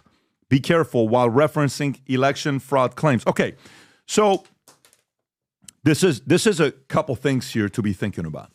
On one end, and Tom, I'm going to come to you right after this. On one, to me, is we're forgetting that. How old was Zuck when he started Facebook, Rob? He was like 21 from his dorm. college. How old was Zuck when he started? I'm actually curious. Was he like 19 or 20? I'm trying to see the exact. Over under 19 20, years old. Okay. 19. So he was 19 years old when he started Meta. He just turned 40. So can you Google who are Zuckerberg's parents? Who are Zuckerberg's parents? Like, what do they do? I'm curious. Is there anything about his parents? So Edward Zuckerberg, can you zoom him? Is there anything to find out who he is? Dentist, father. Okay, how about his mother? Let's see what his mother, zoom in. psychiatrist. Karen okay, Zuckerberg. perfect. And look at that picture right there. Mom, dad, and himself in the middle, right? That looks like a liberal family, right? Doing all the right things, going to Harvard. Look, it looks like a family, hardworking, but at the same time, academia, you know, you got to go to school, you got to go to the right school, all that stuff. And we automatically expect this guy in his 20s to already know what's right and what's wrong. And then he happens to become a billionaire very early. Then this thing grows into the biggest community worldwide. How many users does Facebook have, Rob? I think it's like 2.2 billion. I may be off by a few hundred million, but it's a lot of people. 90% of those are grandmas. How many? 3 billion users on Facebook. Active monthly users. Damn. Wow. That's active. Okay. 68.85 of the total monthly users log in on their mobile device monthly. That's a pretty impressive number. But does that count Instagram, WhatsApp, all that? Just everything? This just says Facebook. Meta. Okay. Oh, man. So then you go look at Instagram. Then you go look up, he owns WhatsApp. He owns all these companies. And what is his net worth today, Rob? If you type in his Mark Zuckerberg net worth? 110 billion, I'm giving. More than maybe that. more than that he at this could point? Be, well, 200 billion. Wow. Yeah, that's what I'm saying But to you. where was it 2 years ago? Oh, I think no, it was you're half right. of that. Yeah, no, less than half of that. So $198 billion. This guy's crushing Yeah, it. of course he is. He's a top 5 guy right now. Wow. So he's in there. He's like, hey, listen, I understand there's all these other guys. Just so you know, I'm the youngest guy worth $200 billion in the world. Bezos in his 50s. Musk is in his 50s. Bezos in his 60s. Gates is in his 60s, 70s. Buffett's in his 80s. So he's like, guys, I can also change. Larry's in his 70s. Larry's in his 70s. So he starts hanging out with jiu-jitsu guys, UFC guys. You know, he changes. He starts looking at what's going on. And he's, by the way, one of the best things happens when your parents get a divorce, you learn about both families a lot when you're going through a divorce. Think about when you're the CEO, the owner of the biggest social media site worldwide, and both the left and the right are calling you, asking favors and trying to run campaigns. You know what you learn? You learn both of them, how they approach you. Which one approaches you and trying to negotiate with you? Which one approaches you with threats?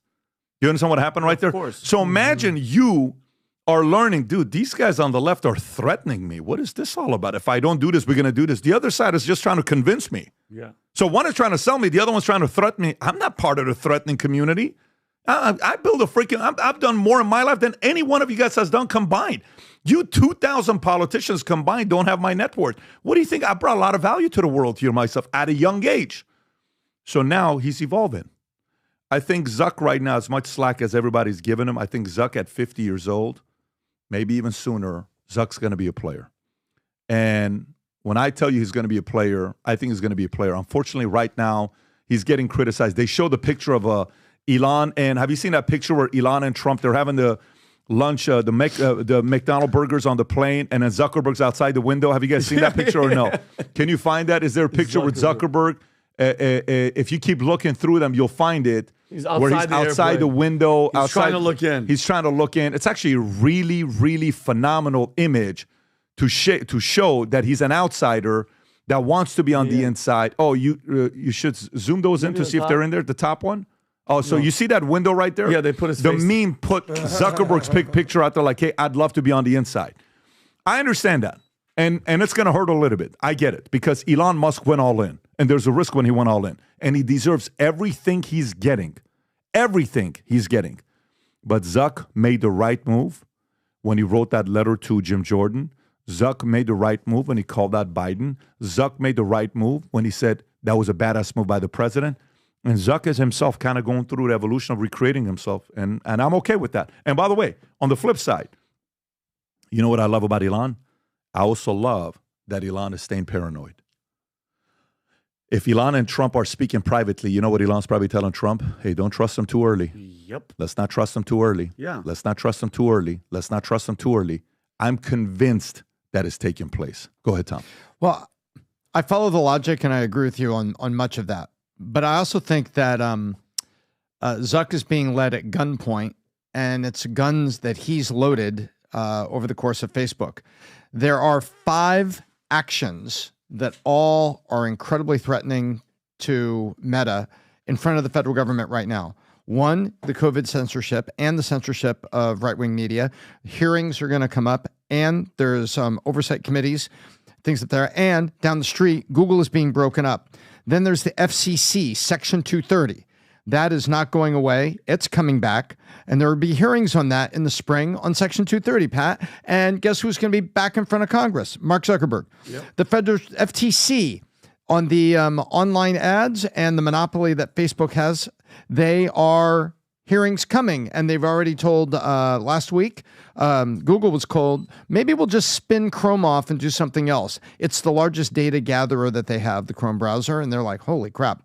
That's number 3. Number 4, there are hearings that are going to go on young girls and the addiction and hurting themselves. And should there be limits on young girls? And there's already state attorney generals that are out there that are putting that. Number 4.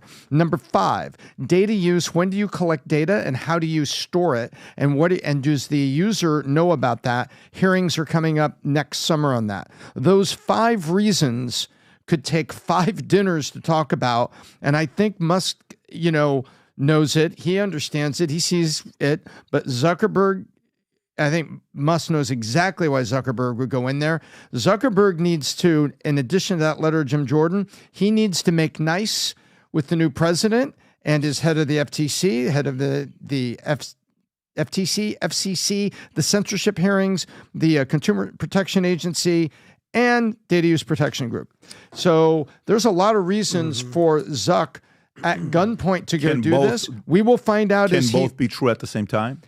Huh? Can both be true at the same time? Yes, they can be true at the same time. And I'm anxious to see what shows up. Is it true or is it lobbying because he has to? Who was Elon Musk at 38 years old, 39 years old, 40 years old? Who was he? Rocket making. Politically, where was he? How did he feel about Trump when he was 38, 39, 40 years old? He was leaning the opposite way. I think he wasn't a militant. He was a liberal, but he wasn't militant. No, he was never militant. But was he? But was he active? No. But was he active? No, he was. Was he active in literally taking down the president? Because let's not forget, from the Zuckerbucks, from the 200 and God knows how many million, all right? The damage has already been done. I think he's there, my opinion. He's there to kiss the ring. I mean, let's not forget about all the stories, Tom. You nailed it. All the COVID, all the censorship, all the Hunter Biden, all that stuff. People like me, I want accountability, okay? I've been saying that forever. We deserve it. From the Pelosi's to the, holding down the National Guard, to Russia collusion, all those people that were involved, to Dr. Fauci, the people like that have supported Trump from the beginning, have lost friends, lost relationships. I've lost opportunities because I was in Hollywood. We want accountability, okay? Because I talked to Rob about this when we came in. If Kamala Harris won, do you think that they'd give him any grace? Any grace? Would they stop any of these things? Like when they're talking about, I know we talked about it. Trump, to be nice, should pardon Hunter Biden and pardon Joe Biden. Give who any grace? The other side. You think Kamala would have grace for what? Would they have given Trump grace? At all. Zero. That's what I'm saying. So, Pat, what I'm saying is we deserve, and I don't want retribution. I don't want them to, but we want a little bit of, okay, you messed up. There's your penalty. Hunter Biden, he belongs in prison. I know we're going to get there. That guy belongs in prison, and Joe Biden should have been impeached. We want some accountability. Mr. Fauci, we want that too. So as Zuckerberg, and you're right, Pat, it could kind of go both ways. But for what he did, that letter to me is just going, hey, let me just, I'm sorry. They were telling me, the White House was telling me. When he wrote the letter, if you remember when we talked about it on the podcast, Rob, if you can remember when he wrote the letter, just find the dates. It's Dear Honorable Chairman Jordan. That's what the letter is, right? Dear, did he say dear? I actually think he said dear, which is, can you go to the letter? Is that the date? Can you just click August on the images? 30th. Can you go on the images? Let's see how he opens it up. Did you say dear, Pat? Is dear in there? Dear Congressman? Your Honorable Chairman Jordan. Honorable Jim Jordan. Yeah. So when he wrote this letter, what's the date on it? See if it says the date on this August thing. 26th. Okay, August 26th. August 26th, July 13th, that is 6 weeks after Trump got assassination attempted, right? Yeah. Okay. So when we responded to this, I said this is Zuck's way of saying he thinks Trump's winning. If you remember how we reacted to this, that was my position that I took. Okay. But also at the same time, none of us knew. Let's face it, guys. On August 26th, everybody here wasn't Trump's winning.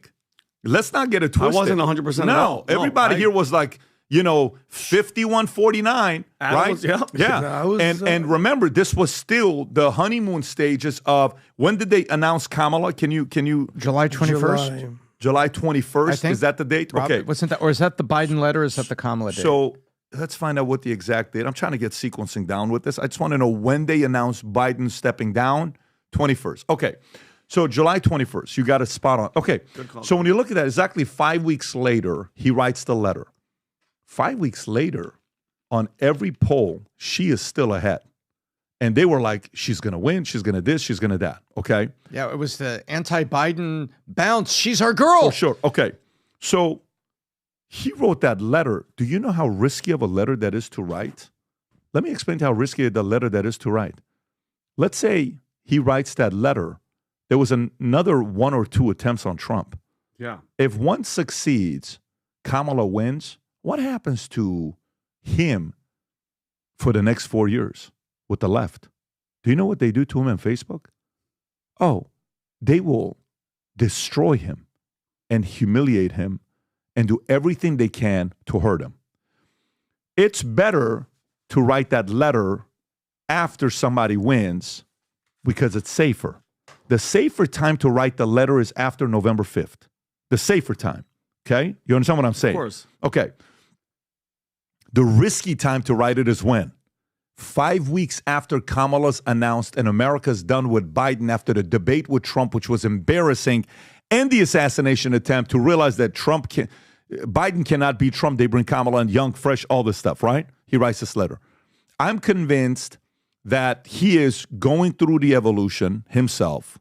I'm convinced when they wrote that letter, I guarantee you some people in his camp, on his board, who are on the left said, don't write this letter. Imagine you have a board. Where's he based out of? Silicon Valley? I don't know where Facebook is. I'm going to say it's somewhere in the Cupertino area. So, sure. What percentage of his board do you think are left? 99. Can you type in Meta board? Type in Meta board of directors. Meta board of directors. I'm sorry. I'm going to say 100%. I'm telling you this. So if you zoom in a little bit, okay, let's go through who it is. All right, so well, we know where go he's up. from. Let's see Javier Olivan. Tom, do you know Javier or no? Zoom in a little bit to see what his background is and what he did. Prior to that, he was a product manager at Siemens Mobile, functional. Okay, let's see who the next guy is. Nick, President Global Affairs at Meta. What's his background? Prior to this, he was UK Parliament in 2005, European Commission, 5 years European Parliament, Liberal Democrat Party in 2007. He became the leader of the Liberal Democrat Party 2007, the Deputy Prime Minister in the UK. So, left, Susan Lee. You just saw Susan Lee. That's the lady that Tom was talking about who was involved in the political stuff. Isn't this the same lady? Was it Nancy or is Susan? It Susan No, Lee? that's Lindy Lee. Okay, go back. So she might be a cousin. So this is, where was she at? Finance and business planning and treasury. She joined the company, vice president of finance. 2000, she was in investment banking, Morgan Stanley. Next, the likelihood of 80% of these guys being liberal. Okay, Andrew went to Harvard. Chris Cox, I don't know what his background is, what they're doing. The point is, Stanford, 80% of these guys are probably liberal. So now imagine you're going up there saying, guys, I want to send this letter out. What do you think they're telling him? Are you sure? Tom, what do you think the board is telling Zuck? So Zuck was trying to find, I just sent you 2 clips, Rob, and if you could find the one from Wired.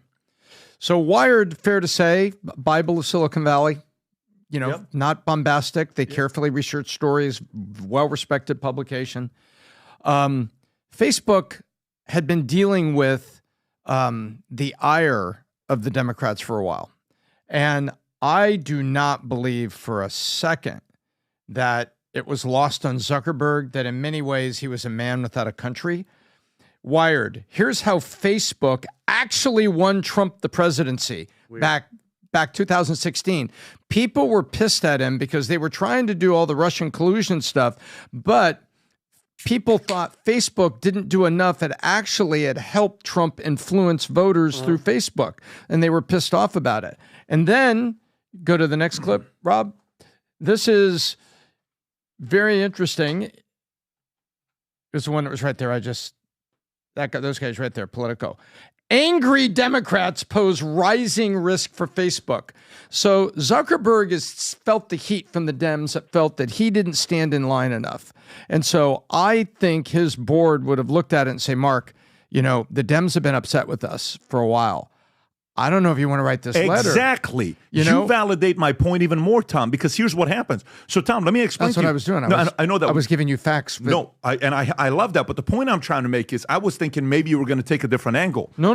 My concern is this, Tom, we're in the room. You've been in a room where people disagree with me, and I'm by myself. Kamala's going to win this thing. She's got to bounce. Why write the letter now? I was in a board meeting, guys. It was like I'm going against everybody against me. I'm like, what the F are you guys talking about?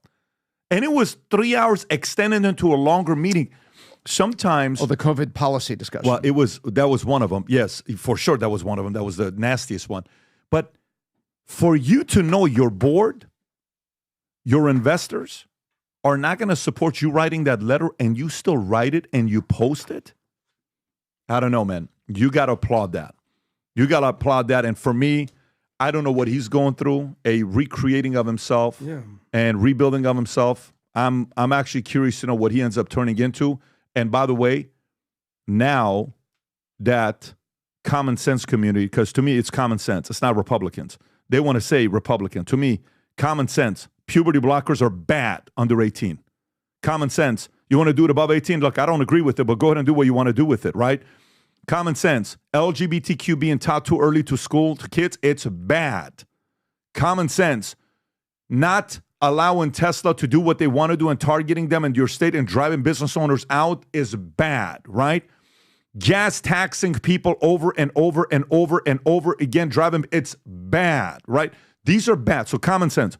Musk, common sense. Rogan, common sense. Zuck, as you age, more common sense. Trump, common sense. Tulsi, common sense. Bobby, common sense. Vivek, common sense. So this is the part where right now, the positioning of what's happening, you now have Google and YouTube over here. I don't know. I just think this is I'm glad Trump's team reached out. Stephen Miller, if he sees this, you guys are strategic moves you're making, very impressive. Zuck, freaking phenomenal for going out there and sitting down. And Musk, please stay paranoid because you need to hold everybody. Someone in the room needs to be the guy that's going to be like, I don't know yet. That's okay. Someone needs to play that flag carrier role. Go ahead and give your thoughts, and I'm going to move on to the next story. I think we just got to give Zuck a little credit for growing and evolving. I mean, you highlighted the fact that he started Facebook out of his dorm when he's 19 years old. He just turned 40. By the way, he's a father of 3 daughters. He's a girl dad. So for 20 years, this guy's been in the limelight, billionaire. Of course he's going to grow. Of course he's going to evolve. He's been in front of everybody his whole life, his whole adult life. So you talked about, how Dylan's got the Riz, but Tico's developing the Riz. The Riz, that. I would say that you think Zuck had Riz when he was 19, 20 years old. He started Facebook because he couldn't meet any girls. That was the whole premise of it. So you see these days, Zuck specifically, now he's doing UFC. He's fighting. He's saying things like when Trump got shot in the face and he got up, quote unquote, that was one of the most badass things I've ever seen. With Emily Chang, Adrian's old flame. I'll tell you about that. But we're at model volleyball in South Beach this past year, right? Model volleyball. You showed up. Who walks by out of nowhere? Mark Zuckerberg. We're like, did Zuck just walk by? Yeah, that was Zuck. What is this guy doing in South Beach? He's growing. He's developing. You got to give him credit for that. By the way, I was right. 2 years ago, Rob, I don't know if you had this. Facebook stock, when they changed their name to Plummet, you remember this, PBD? I know you were just a huge fan of the NFT world at that point, and they changed their name to Meta, and everyone's NFTs, it's everything like that. Facebook stock plummeted down to 92, 93, 2 years ago. This guy's wealth basically was cut in half. I want to go to the next story, Adam. I want to go to the next story. It's 6X, 574. Let's go. We got a few minutes to go into it. We got a few more stories to get into. Okay. All right. So while we're talking about this, we can go to fired CBS reporter reveals bosses blocked Elon Musk's interview. Okay. This is a New York Post story. Now think about it. Your job is to land big interviews. to bring a lot of eyeballs to the company. So it's like Vinny texts me and says, hey, Pat, I got an interview with Musk for Unusual Suspects. What do you think we should do?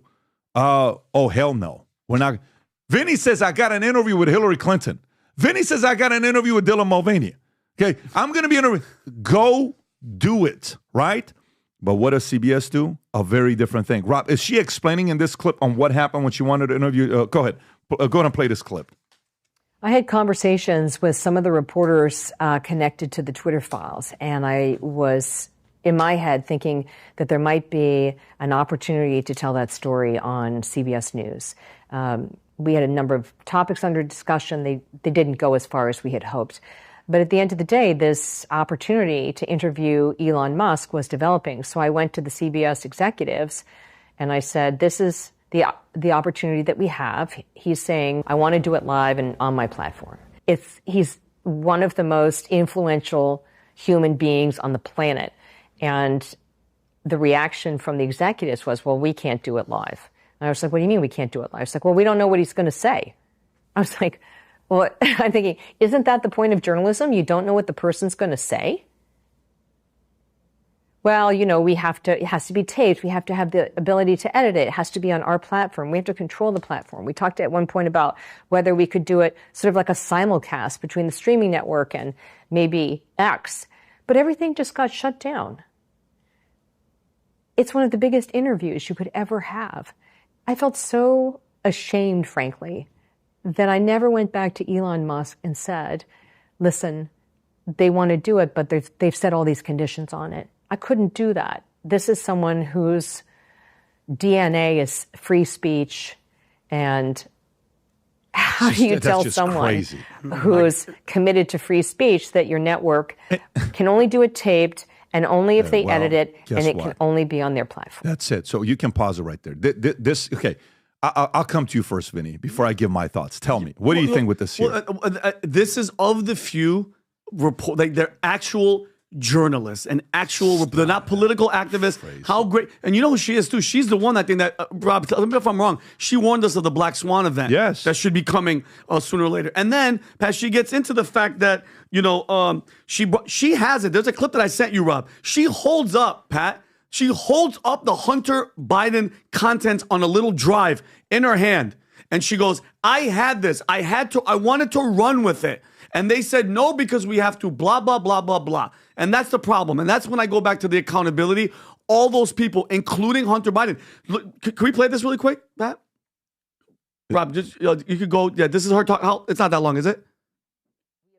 Broadcast a story about the Hunter Biden laptop after the midterm elections in 2022. We commissioned a forensic review. And look, she has it. Scumbag boys. Got a copy of the laptop data. All of it. I have it here still. I went to a lot of effort to get the cleanest copy of the laptop data, the same data that was provided to the FBI, because I didn't want to have any professional journalistic risk for CBS News. I wanted this thing to be totally locked down. When we did the story, we did it after the midterms. I argued against that because it was ready before the midterms. And my training is that you should always do the story when it's ready to go. You should not be dictated by the political cycle. Once we got the laptop story on the morning news, I felt that there was so much there that we could still do. For example, in the text messages, there's unfortunately the use of the N-word, the liberal use of the N-word.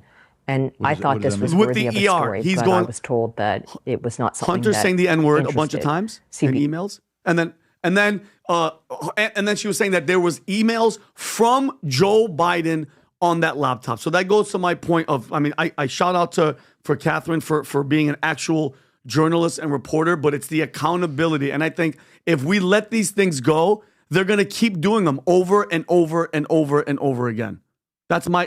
I want somebody to get in trouble for something. It's not, you know what it is? It's more than trouble, Vinny. There's something more painful than being in trouble. You know what it is? Being bankrupt, going out of business. Yeah, for sure. That's what it is. Yeah. And look, whenever we go out to dinner, okay? If my kids, waiter comes, you're with us all the time. They have to say, Thank you. Can I please this? Every time. Boom. Every Yep. time, right? And Brooklyn says no pow-pow. No 'Cause pow-pow. Brooklyn doesn't want to Brooklyn, get hit. no Yeah. timeout. No Brooklyn timeout yeah. first, yeah. But the point is, if you're not coming from a respectful, grateful place and you forget the reason why we have this is because of America and all this stuff, we're going to have a problem, right? We have to start off with gratitude. The moment you forget that the salary you're getting paid is because of people that are tuning in and they're walking away because you lost your journalistic integrity because it's all about pandering to an audience that you don't want to share the other side of the story and give your perspective, and you are so-called CBS, ABC, NBC, CNN, all of these guys that are going this route. This is why yesterday TMZ did a story, and John Shahidi, who is an absolute stud of a guy, is on TMZ talking about podcasts, what the podcasting game did for 2024 elections. I think TMZ wrote a story yesterday. If you go to a story about podcasters with Trump, and if you just tell it in Google, it should come up. But they're talking about what's going on with podcasters and how you type in TMZ podcast Trump. It should come up as a right there. That's the one right there. Nelk Boys. Yeah. So I pitched Trump on podcasters. White House press needs a shakeup. Nelk Boys manager, if you go a little bit lower, that's the guy right there at the top. If you want to give him, he's a stud of a guy, Persian guy, but him and his brother Sam are phenomenal. You obviously know how I feel about Sam. These guys are funny as hell. Go a little lower. So he's explaining, he joins TMZ. He's the guy that manages Nelk Boys and many others. I think Theo Von is part of the program as well. Go a little bit lower. He's breaking down, if you can even play him, well, he breaks down the fact that podcasters are changing the game. The interviewers on podcasting is the direction it's going to now, right? That's today, Vinny. Go to 27, 28. So the credibility mainstream during 2024 election went where? What? Here. What happened to podcasters? Up. Went this way. Yeah. Do you realize if this goes like this now, what do you think is going to be in 27? Like this? Nope. No, it could go like this. Yeah, and they're gone. And if it goes like this, go ahead, Kamala'a, Newsom, Josh, whoever, go run your campaign and go through the Safe podcast. Go ahead, do that and see what happens. Go ahead. Don't go talk to all these other guys. See how you do. Go ahead and see how you do. And the other guys, Vivek, everybody, I don't care. Your name is Pac-Man, I'll come to you. Yep. Your name is Cenk, I'll come to you. Your name is Joe, I'll come to you. I mean, he's not done Joe yet, although I think Vivek should go on Joe, and that'll be a very good podcast. I'd like to see that happen with Vivek being on Joe Rogan. I think it'd be phenomenal. I think Joe liked the podcast with Mark Andreessen. I think Joe and Vivek would be explosive. That'd be a great podcast to do. And it'd be interesting if it's... Anyways, but the point is 2027, 2028, it's game changer. So what are these guys going to do? They have to change or else you're done. You don't have a choice if you don't change. You're gone if you don't change. The market's not going to forgive you for you not making an adjustment. That's worse than, hey, you know, they got to be held accountable. Market's going to hold them accountable, Tom. So imagine a person that has a back injury and you know you got to go in for the surgery, but you don't want everything the surgery entails. You're going to lose mobility in your back. They're going to fuse a couple vertebrae, but they tell you that's what you need to do. And you're going to be different going forward with mobility and your ability to work out, but that's what you have to do. But instead, you go home and you ice it, you put on icy hot patches, you limit your workouts, and you start taking OxyContin. Pretty soon you're addicted to OxyContin. Right? It's a legal painkiller. And you go to one doctor and says, hey, Vinny, I've given you 2 prescriptions in a row. You really got to be careful with this. I only gave it to you because you were to give you pain relief so that then you could get to your surgery. But if you tell me you're not doing your surgery, I can't give you more prescriptions because I'm going to make you into an addict. Vinny doesn't take Oxy. Now, hang on. Watch. I'm giving this example. I don't want the audience to send like a counter. No, Vixie doesn't. He does not. Vinny doesn't take Oxy, but go ahead. Yeah, there's little blue triangles are not Oxy, definitely. Blue magic. Well, go ahead. Yeah. So what am I saying? Now watch this.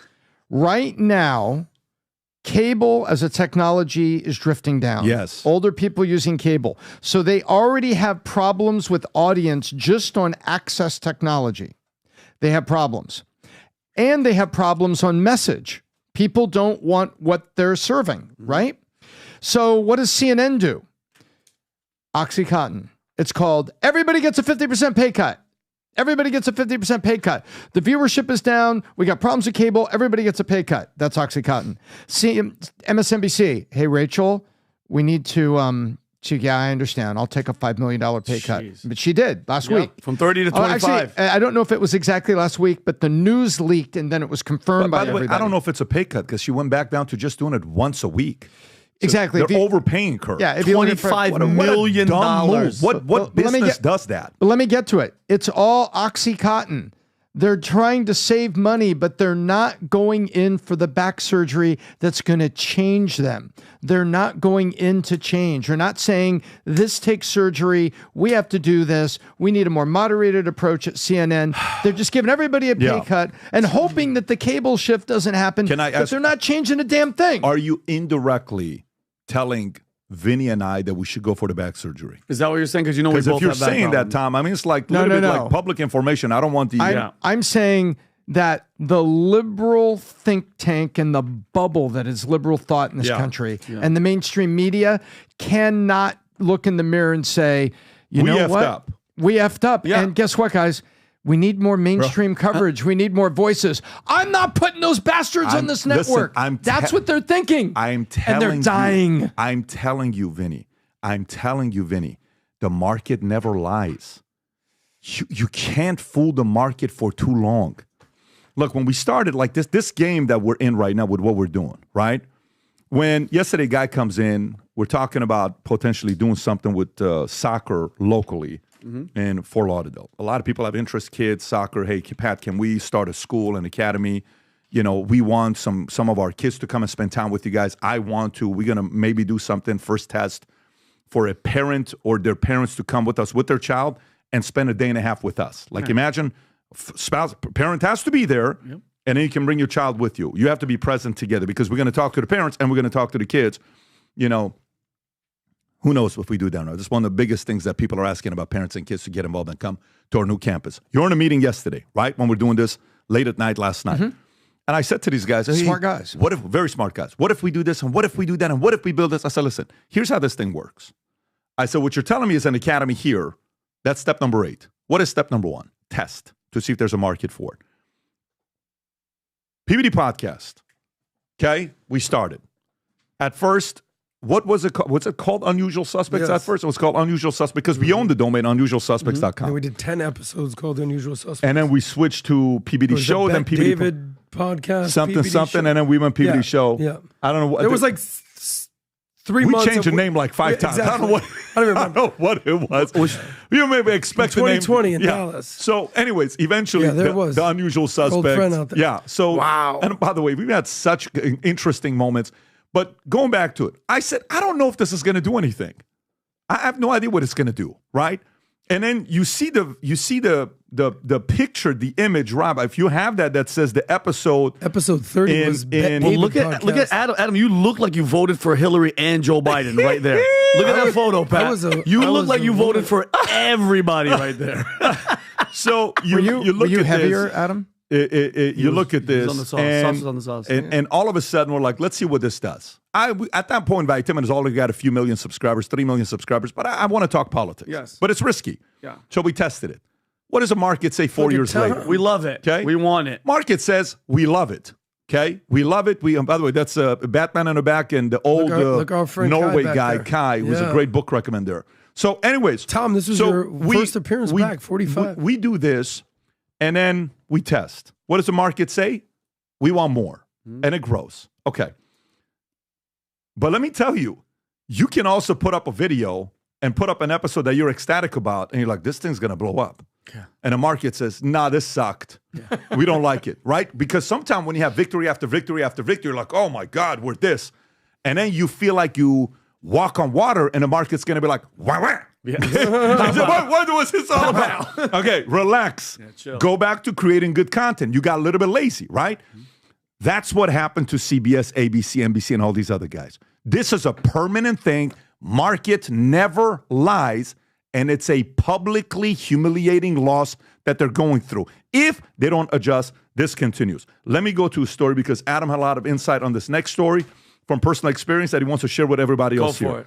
So ex-Google CEO Eric Schmidt warns the perfect AI girlfriends could worsen loneliness for young men. Oh, no. Oh. Rob, if you got this clip, I think it's very important. Play this clip, and then Adam, I'm going to come to you. Go ahead, Rob. There's lots of evidence that there's now a problem with young men. In many cases, the path to success for young men has been, shall we say, been made more difficult because they're not as educated as the women are now. Remember, there are more women in college than men. And many of the traditional paths are no longer as available. And so they turn to the online world for enjoyment and sustenance, but also because of the social media algorithms, they find like-minded people who ultimately radicalize them, either in a horrific way like terrorism or in the kind of way that you're describing, where they're just maladjusted.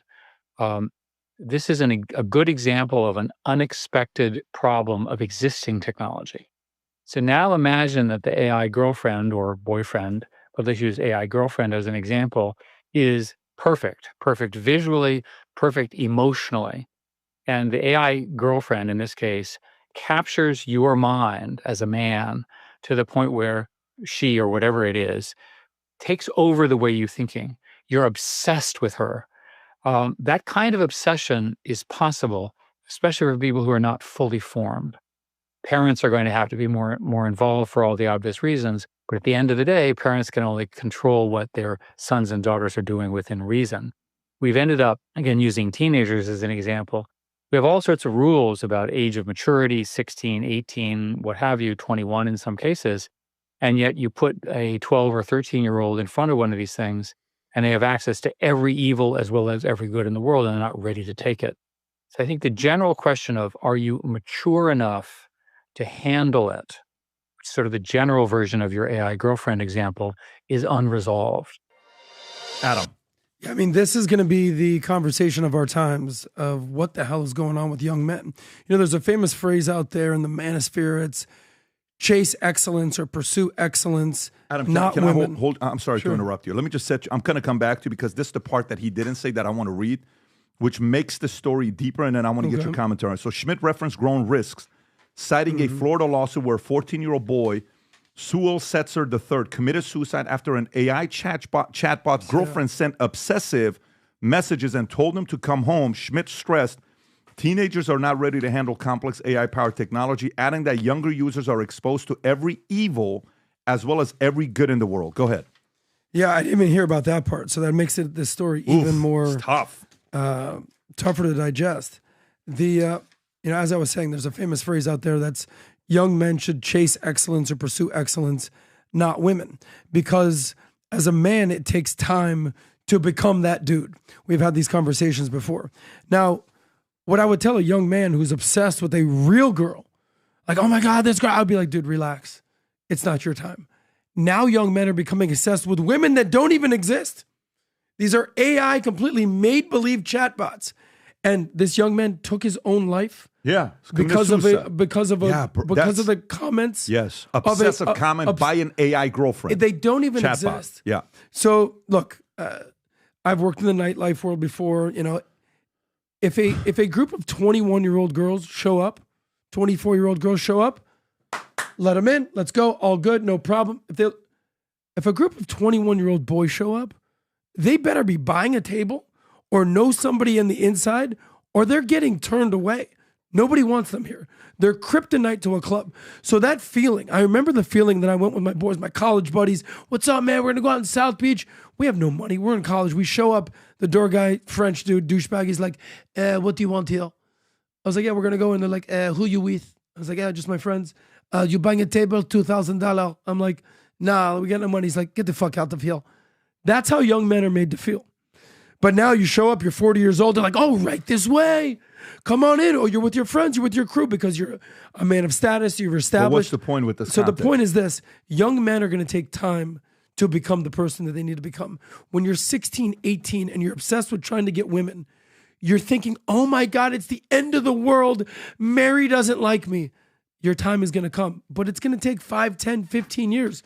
Even Mark Zuckerberg right now is 40 years old, finally developing Riz. That's what it comes down to. But, you know, this conversation, Eric Schmidt knows a little bit about what's going on in the online world. He was the CEO of Google. The conversation he had with Scott Galloway. Was. Exactly. Former. Social media has ruined dating for young men. Dating apps ruined dating for young men because they have no credibility. They have no social score. They have no status. And then they also hear things, juxtapose things like the future is female. Who runs the world? Girls. All this types of thing. Oh, if you're masculine, you have toxic masculinity. All these things are being thrown in young men's faces. And then on top of that, 40 years ago, it was 60% of men went to college, 40% women. These days, it's the exact opposite. So everything is being the patriarchy, men, toxic masculinity. It's not okay to be a man. What I would suggest is this.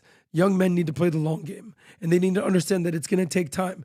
Last thing, if you're a parent out there, get your nerdy ass kid off the video games. They need to get out there and interact with the real world, or unfortunately, this story is going to become a little bit more pervasive. Tom, I'm going to come to you as a parent. Because a parent, I got boys and girls. You got girls. Yep. So as a parent, how do you process this? Well, first of all, I was waiting for Eric Schmidt to say, as happens on Facebook. He didn't add that. And because he's former CEO of Google, from down the street, he could have thrown some shade right there with those three little words, as on Facebook. And so I get to that as a parent. You have to pull your kids back from the digital fake into the physical real. And the physical real is talking eye to eye, looking people in the eye, talking to people in your study group. I talked to Bailey about this, right? And I've talked to Brooke about this. It's like, hey, all the social media online is fake affirmation. It's fake. It's not real. Your real engagement is with your teammates on your swim team, your teammates on your golf team, teammates working on yearbook. And you're going to find people that have things going on. You'll be able to look them in the eye and you'll be able to engage with them. And I have been putting digital guardrails around my daughters for a long time. And I think now they see it playing out because they see friends at school where it is on the other edge. And as a parent, if you're not involved and you're not focused, you're in trouble. And you know where it starts? Parents, it starts with your patience, because you're losing patience and you're stressed because your kid's crying and doing the things at 5 years old. So you give them a mini game to play. You're giving them a pacifier. And maybe they do need a little distraction there, but you better manage it, because that big pacifier when they're 12, 13 years old is social media, and it's toxic and deadly. By the way, if I can advise anybody that's watching this here, one of the things that I think a lot of time when people think about Tom, they think about, how can I raise money? How can I business, all this, biz doc. Why don't you and your wife connect Tom and ask questions about parenting? This is one of the conversations we have all the time. We, Tom and I, and our family, we made certain new decisions a few months ago. I would say 6 months ago, collectively together. We read a book. We're open to ideas that are good. Yeah, we are on the same wavelength when it comes down to raising kids, where if Tom takes my Tico or Dylan or whatever, they go together for 3-4 days, I'm not even thinking about what they're doing. They're in good hands, right? Because I know our values and principles are the same. I had this girl here the other day, Layla Mickelwaite. Rob, did I say her name correctly? Correct. Phenomenal. I had such a good time talking to her. She's the one that got the 2.33 million signatures to petition to shut down Pornhub.com. Oh, wow. Because of the amount of porn that they had underage. Out of 56 million videos they had on Pornhub.com, a story that came up, that's her, by the way, Layla Mickelwaite, phenomenal lady. And if you can pull up that New York Times story, the other New York Times story that we talked about, by the way, very, very weird New York Times story. A child of Pornhub. This is the children of Pornhub telling stories of how these kids end up in Pornhub. One mother. Rob, do you have the intro for the interview tomorrow? Maybe we can even show the intro. You have the intro. They send it to you. It's on our text. Yep, I got it. If you can pull it up. The intro, Vinny, is disturbing. One of the top things that we discussed, her and I together, is the fear parents have to have serious conversations with their kids. And I brought up a couple things with her. One of the things is, about a year ago, I don't know if you guys remember, we talked about this. Maybe we talked about one of my kids was a little bit drifting. And I had a conversation with him one morning, and I pulled him aside. Maybe you'll remember this. I don't want to name kids, so don't drop any names and all this other stuff. I'm just saying, one of my kids. And I said, hey, I'm getting the feeling you're drifting a little bit. And We sat down and we had a 1-hour meeting together. And by the way, when you want to have serious conversations with your kids, if you're intentional, they're going to give you 100% attention. This guy's looking at me fully. And what does drifting mean? Humberto, if you can send a video to Going off Rob, the it's not course. going to be here, Rob. It's in a text. We have it. It's an intro that was sent to approve. Humberto can send it to you. So I said, you're drifting. He says, what's drifting? So I said, let me show you this clip from the book. What is the book? What is the book? What is the book? Drifting book by that lady. Oh my God, what is this book called? First time I read this book, I couldn't put it down. Book on drifting. It's a book that's linked to Napoleon Hill, who wrote it many, many years ago. And she explains this book. Somebody, can you please just text me if you're watching this? I know somebody's watching the same. Pat, how did you forget this book? You know what book it is. I tell him I want you, Outwitting the Devil. That's the one. Outwitting the Devil. And I had him read this book, and I had him read an excerpt from this book, okay? And in the book, it explains, you want to destroy your life? You have to be aware when you're drifting. And what is drifting? Drifting is just like when your life, you're just kind of like drifting. Like a car going off the road. Yeah. You slowly And then, start to go, boom, and you then die, crash. right? Yeah. So I said, I'm getting the feeling life is just regular for you. And you're not investing in yourself in certain things that you need to be. You know what's one of the things that really changes identity? You know how you go up to me, you're like, hey, something's happened with you? Mm-hmm. We put him in kickboxing. And he goes 5 days a week. He'd go every day if the trainers were available for him. Let me tell you what's happened to this kid's confidence. When you have boys, folks, you have to find a way to develop their confidence in a different way than girls. My opinion. It's a different way of developing confidence with boys than girls. Both of them are going to be needed. And if you choose to have more than one kid, you have to still find a way to build up their identities. They all deserve the identity to be built. Even though when you're like, sometimes you don't have time or whatever that's going on, you have to find a way to do it. Find a way to get your kids to be involved in something that they're improving in that gives them confidence. You got to find a way to do that. You know, when you're all of a sudden being complimented for the work that you're doing, it's a confidence booster. The other day, we publicly promoted Rob. We think Rob's done such a phenomenal job here that we publicly promoted him. And by the way, Rob is a guy that, you know, is a behind the screen guy sometimes, but unusual, he's not. Rob's a talent. Rob's a comedian. Rob's phenomenal at what he does as well. And we love Rob. And we publicly recognize Rob. And for the last, Rob, 3.5 years, when I'm giving you feedback, I'm like, hey, something's happened with you. You're developing yourself. You're recreating yourself. And it's highlighting because it's very different than when it was 3.5 years ago. You were like, I don't know what's going on here. You're a different human being today than you were 3.5 years ago. And the more I learn about this guy, the more I love this guy. I like what he's doing to improve himself. As a father, as a husband, as a man, you should see how he is with his kids. Well, he's like, he's on a call and boom, let me step. I got to do this. Hey, with his wife, it's okay. We're going to do this. This is good. Like, these are things that it matters. Stuff that matters in life. Kids matter. Family matters. Friends matter. Like, you pour into it a little bit. Well, we got to pay attention. But sometimes we as parents are drifting. I got my promotion. I got my this. Dude, pump the brakes. Go have a conversation with your kid. Walk with them for an hour. How you doing? What's happening? Let me tell you what I'm thinking about you. Here's how I envision you being one day, kid. I think one day you can be ... Really, daddy? Really, mommy? Yes. But I also think I'm noticing some things you're not paying attention to. You eat too much sweets. You sleeping too much. You're not exercising. You're not moving your body. You're addicted to video games. How about we get addicted to your dreams?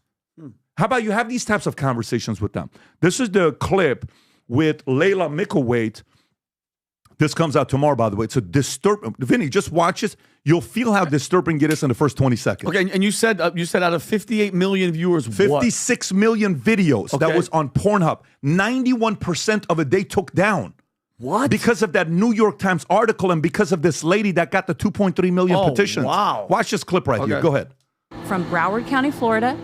She was missing for an entire year, and she was finally found when her distraught mother was tipped off by a Pornhub user that he recognized her daughter on the site. She was found in 58 videos on Pornhub. So this is emails from the CEO. Can we tell MasterCard that it just slipped through the cracks? They want to know what we do. Oh, they're communicating amongst each other as employees. They're saying, what should we do? She couldn't be older than 13 or 14, and the video was obvious.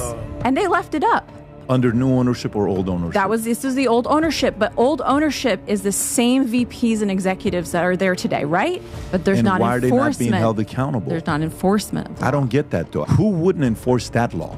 It's kids. I want to address something that Solomon and his partner said on this show. I mean, you could play what he actually said. It's a complete lie. They exploit and they harvest the data of every single user that visits their site. They're currently being sued in a class action, and I think we will see full criminal prosecution of the owners of Pornhub, and I hope that we do. Okay, so this goes out tomorrow. Wow. You know how many kids have been missing according to FBI? You know how many children are missing in America according to FBI? Overall.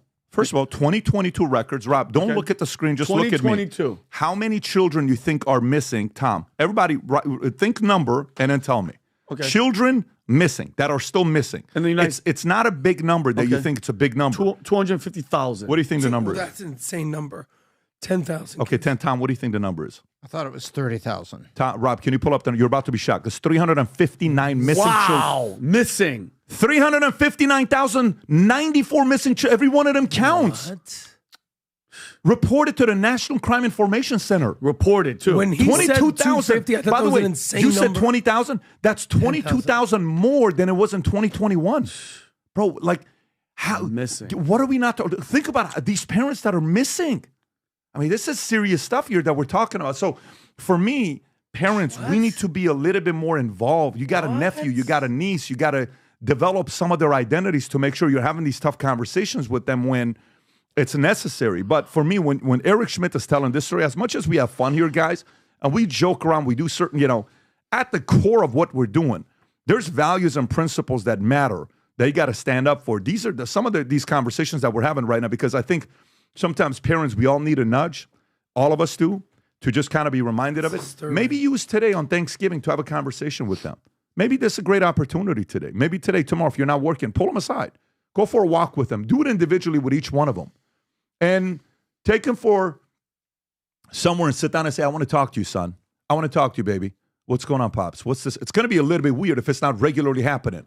And before you do, make a few notes of what your outcome of this meeting with them is. It's going to be different for your daughter than your son, than your oldest, than your youngest. But the fact that you have their conversation with them one-on-one and you give them that one-on-one attention, I can't tell you what it does to them. You remember when your parents did it to you. We remember when they did it that one time.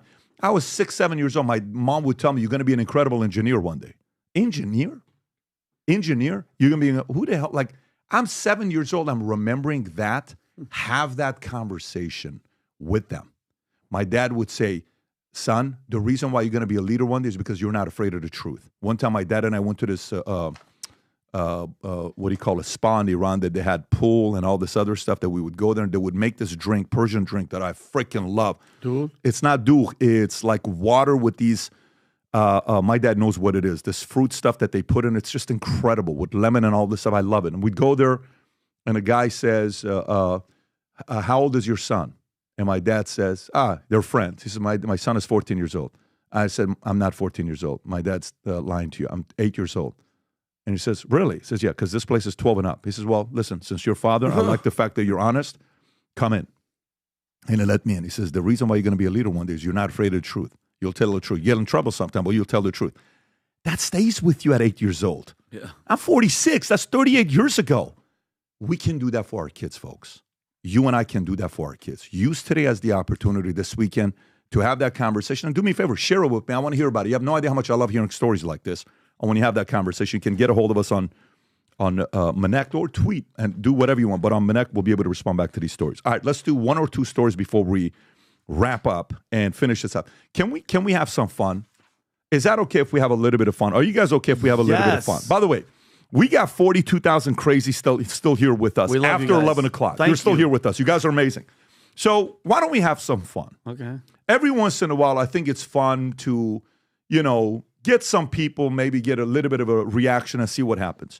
You know the girl earlier, her name is Abby Phillips, who doesn't want the phrase dear.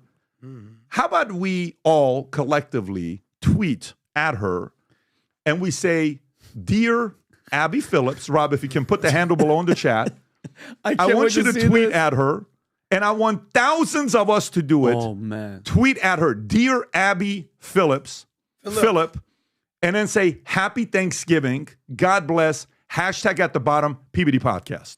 Okay? Let's do it one more time. They're going to freak out. And this may even prompt these guys to react and say, I cannot believe you guys are disgusting or whatever. All we want to say is, dear Abby Phillips, listen, happy Thanksgiving, Abby. You know, congrats on being a CNN Newsnight host, 10 p.m. Eastern Standard Time. You may even take this as a promotional, like we're helping with promoting you. So, dear Abby, what, Pat? Dear, her handle, Abby Dear Phillips, Abby. which you founded. It's on Twitter. Yeah. Abby Phillip. And just say, happy Thanksgiving. God bless. Maybe put a couple turkeys in there. Okay. And then at the bottom, hashtag PBD Podcast. Let's see if in the next 3 minutes, 5 minutes, we can get this thing trending. PBD. For her to get some love. And as she's enjoying herself today, maybe she's getting a bunch of love. Again, dear Abby, from us at PBD Podcast to you, we love watching your co-host or guest that's on with you, Scott Jennings. He's a superstar, and we're proud of his fight and the great work that he's doing. And Scott is probably the number one reason why we've been turned on to you, because he does such a phenomenal job. And the common sense Americans love watching Scott Jennings. We think he's a superstar.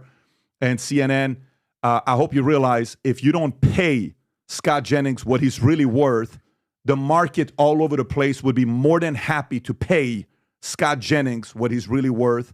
And Abby, that's a shout out from us to you. That's this much time I'm going to give to you guys, but I wanted to make sure you got proper love. Dear Abby Phillips, Philip, happy Thanksgiving. God bless. Hashtag PBD Podcast. All right, let's go to a couple other stories while we're doing this. Let's see what happens next 30 minutes. We'll report back. We're just having some fun here, folks. We just want to wish people happy Thanksgiving. There's What's wrong with that? There's Nothing's wrong with that. Wishing, you know, it's a lot of good stuff that we're doing here, contributing positively to society. All right, so let's go to this next story. Baker Mayfield, a little bit weird. Football player, having a decent season, right? Yeah. He's at Tampa, if I'm not mistaken. I think he's 8-3 or maybe like 7-4. No. I think they're basically 500. Are they? Can you pull up what their record is? He started off having a decent season. They were doing all right. He's having a great season. So they're what's maybe the 500. record? Are they 500? I'm going to say 5 and 5. Maybe you're right. Maybe they are 500. I thought they were doing better than 500. He kicked the Giants' butt, so. 5 and 6. Oh, shoot. Okay, so they're 5 and 6. All right, let me read this to you. My apologies, Baker. I was trying to give you a shout out because I actually would like to see you have a decent season here. So Baker Mayfield sues own father, claiming he stole $12 million. Jeez. This is the quarterback of Tampa Bay, filing a lawsuit against James Mayfield, alleging James' company, Canwood Capital, transferred $12 million from Mayfield and his wife without authorization from 2018 to 2021. Claims a settlement reached in January requiring his father to repay nearly the full amount has been breached, with not even $1 repaid and no response to inquiries. The lawsuit filed in U.S. District Court in Texas stated defendants had no intention of making plaintiff whole and have refused even to respond to plaintiff outreaches about those breaches. The first payment of $250,000 was due on September 30th, but was never received. Mayfield accuses his father's company of obscuring information, avoiding inquiries, and providing fictional explanation. Adam, what's going on with the story here? I mean, what a horrible situation to have your father take advantage of you for how much? $12 million in 3 years. For those of you that don't know the story of Baker Mayfield, and by the way, I'm walking out in streets these days, they go, hey, are you Baker Mayfield? I get it all the time. Like you look like you. I get it all the time. Baker Mayfield. So respect to you, Baker. Here's a guy, grows up in Texas, goes to high school, and I think he plays football at a school called Lake Travis in Austin, Texas. Doesn't get a scholarship, walks on to Texas Tech, makes the team, says, you know what, I'm not, there he is right there. I don't know if you can see a better picture. Makes the team, says, yeah, I don't really like it right here. Transfers over to Oklahoma, spends a few years there. Boom, few years later, wins the Heisman. Best player in the country. Boom, Oklahoma. NFL draft comes around. He doesn't get drafted first round. He doesn't get drafted top 10. Browns. Number 1 overall pick. My doppelganger over here, Baker Mayfield. Boom, goes to the Cleveland Browns. Sorriest team in the NFL. Rookie year, breaks the NFL touchdown record. Throws the most amount of touchdowns for a rookie in his first season. Takes the dog pound Cleveland Browns to the playoffs for the first time in what felt like 100 years. Everyone's loving Baker. Everyone's loving what he's doing in Cleveland. There he is, my little twin brother right there. Basically, that's in 2018, ends their playoff drought. A couple of years going in and out of the league, basically says Cleveland ain't it for me, ends up in Carolina, one of the worst franchises these days, spends half a season with the Rams. Boom. Next thing you know, Tom Brady retires. They end up picking him up. He ends up doing a great job, ends up signing a $50 million a year contract, I believe. No, sorry. $50 million is what he's already earned. He signs a three-year, $115 million contract. So here's this dude going around the league. This is a message here. You start off, not even a scholarship, walk on, few years later, you're winning the Heisman, number 1 overall pick. You're basically taking Tom Brady's job, and now you're a top 10 quarterback in the league. During all this, you're going to have your fans, you're going to have your haters. Behind the scenes, your dad is just embezzling millions of dollars from you. You're going, like, if you're an NFL quarterback, by the way, there's no other position in all of sports that is more important than the NFL quarterback. You have your doubters, you have your naysayers, you have your haters. Unbelievable. But he beat Vinny's team last week. He beat the New York Giants. And what did he do? He did one of these things to your boy Tommy DeVito. Hey, no. How you doing? How you So doing why'd you over do here? that? He said, well, I've seen him do it, and I just kind of decided to do it myself. I don't know. I was just kind of thinking. The reason I like this guy's story, other than the fact that he's ridiculously good looking. I mean, hello, come on. People hated on him. They doubted him. They said he wasn't going to do anything. He's made, $100 million almost in his career right now? From walk-on to Heisman winner to number 1 draft pick. Are you kidding me? And beyond all that, his father is embezzling money. Unbelievable. Horrible story, but someone like this is going to bounce back because he's a winner. I have a really quick funny story. So Rob, it's on Instagram, but I'll send it to Rob. So I'm working security because obviously I'm huge. I'm at the door. He comes in. This is in North Hollywood. I don't even say the place. He's in there with his fiance. What year is this? This is right. He's about to get drafted. He's going through that whole 2017, basically. 2017, he's going through that They got you as the bouncer. I'm the door guy checking IDs, but trust me, I have hilarious stories. But anyway, so he comes in and he's chilling, and then he's like, I hear something like it's his fiance's birthday, but they don't have anything. He asked if there's any cake or we didn't have anything like that. Yeah. So I leave my post, Adam, and I sprint down the street. We're talking about reasonable hospitality. There's a Ralph's down the street. I go and I buy a whole thing of cupcakes. I put birthday candles and I light it, and we sing happy birthday to him. Pat, this guy's face was like this. He's like, what the, did you just, are you, gets his number. I contacted him, and then we've been chill ever since. Baker, and then this whole time. And then he signs his contract, and his dad's taking $12 million, which, by the way, it's weird, this $12 million number. Daryl McCauley, who's Dane Cook's half-brother, you talked about this, from 2004 and 2008, stole $12 million. It's like a really round number that everybody just keeps stealing from their family members. I was with Dane Cook not too long ago. But Baker Mayfield, shout out to this guy. He's a stud. Bouncing back Stud. despite all this. By the way, despite all of that, and he's doing that, you got to respect the fact that he's keeping it. Did you have some comments on this, Tom Baker? Yes, there's something very, very funny that happened. And I don't remember, I wish I could remember what athlete, but I remember reading this long ago. So there's this dispute about the parents, right, taking the money and everything. And apparently what the athlete, this was a female athlete, and what she did is she said, I'd like to drop the suit.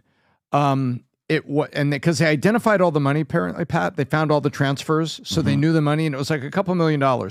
Now, think about what happens. I'm dropping my suit. I think I was mistaken. I remembered now. I gave it to my dad. It was a gift, and we've reported it to the IRS. Say that again. What?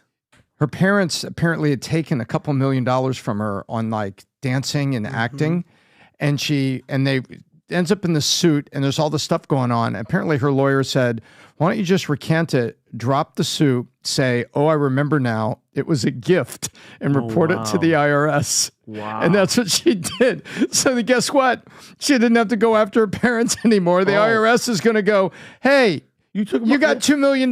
We want 40% of that. 40%. Wow. That's actually brilliant. Yeah. Well, listen, guys, I do want to give you guys an update. You guys are so crazy and powerful. Guess what? We're officially trending on Twitter. We're number 7 hashtag on Twitter.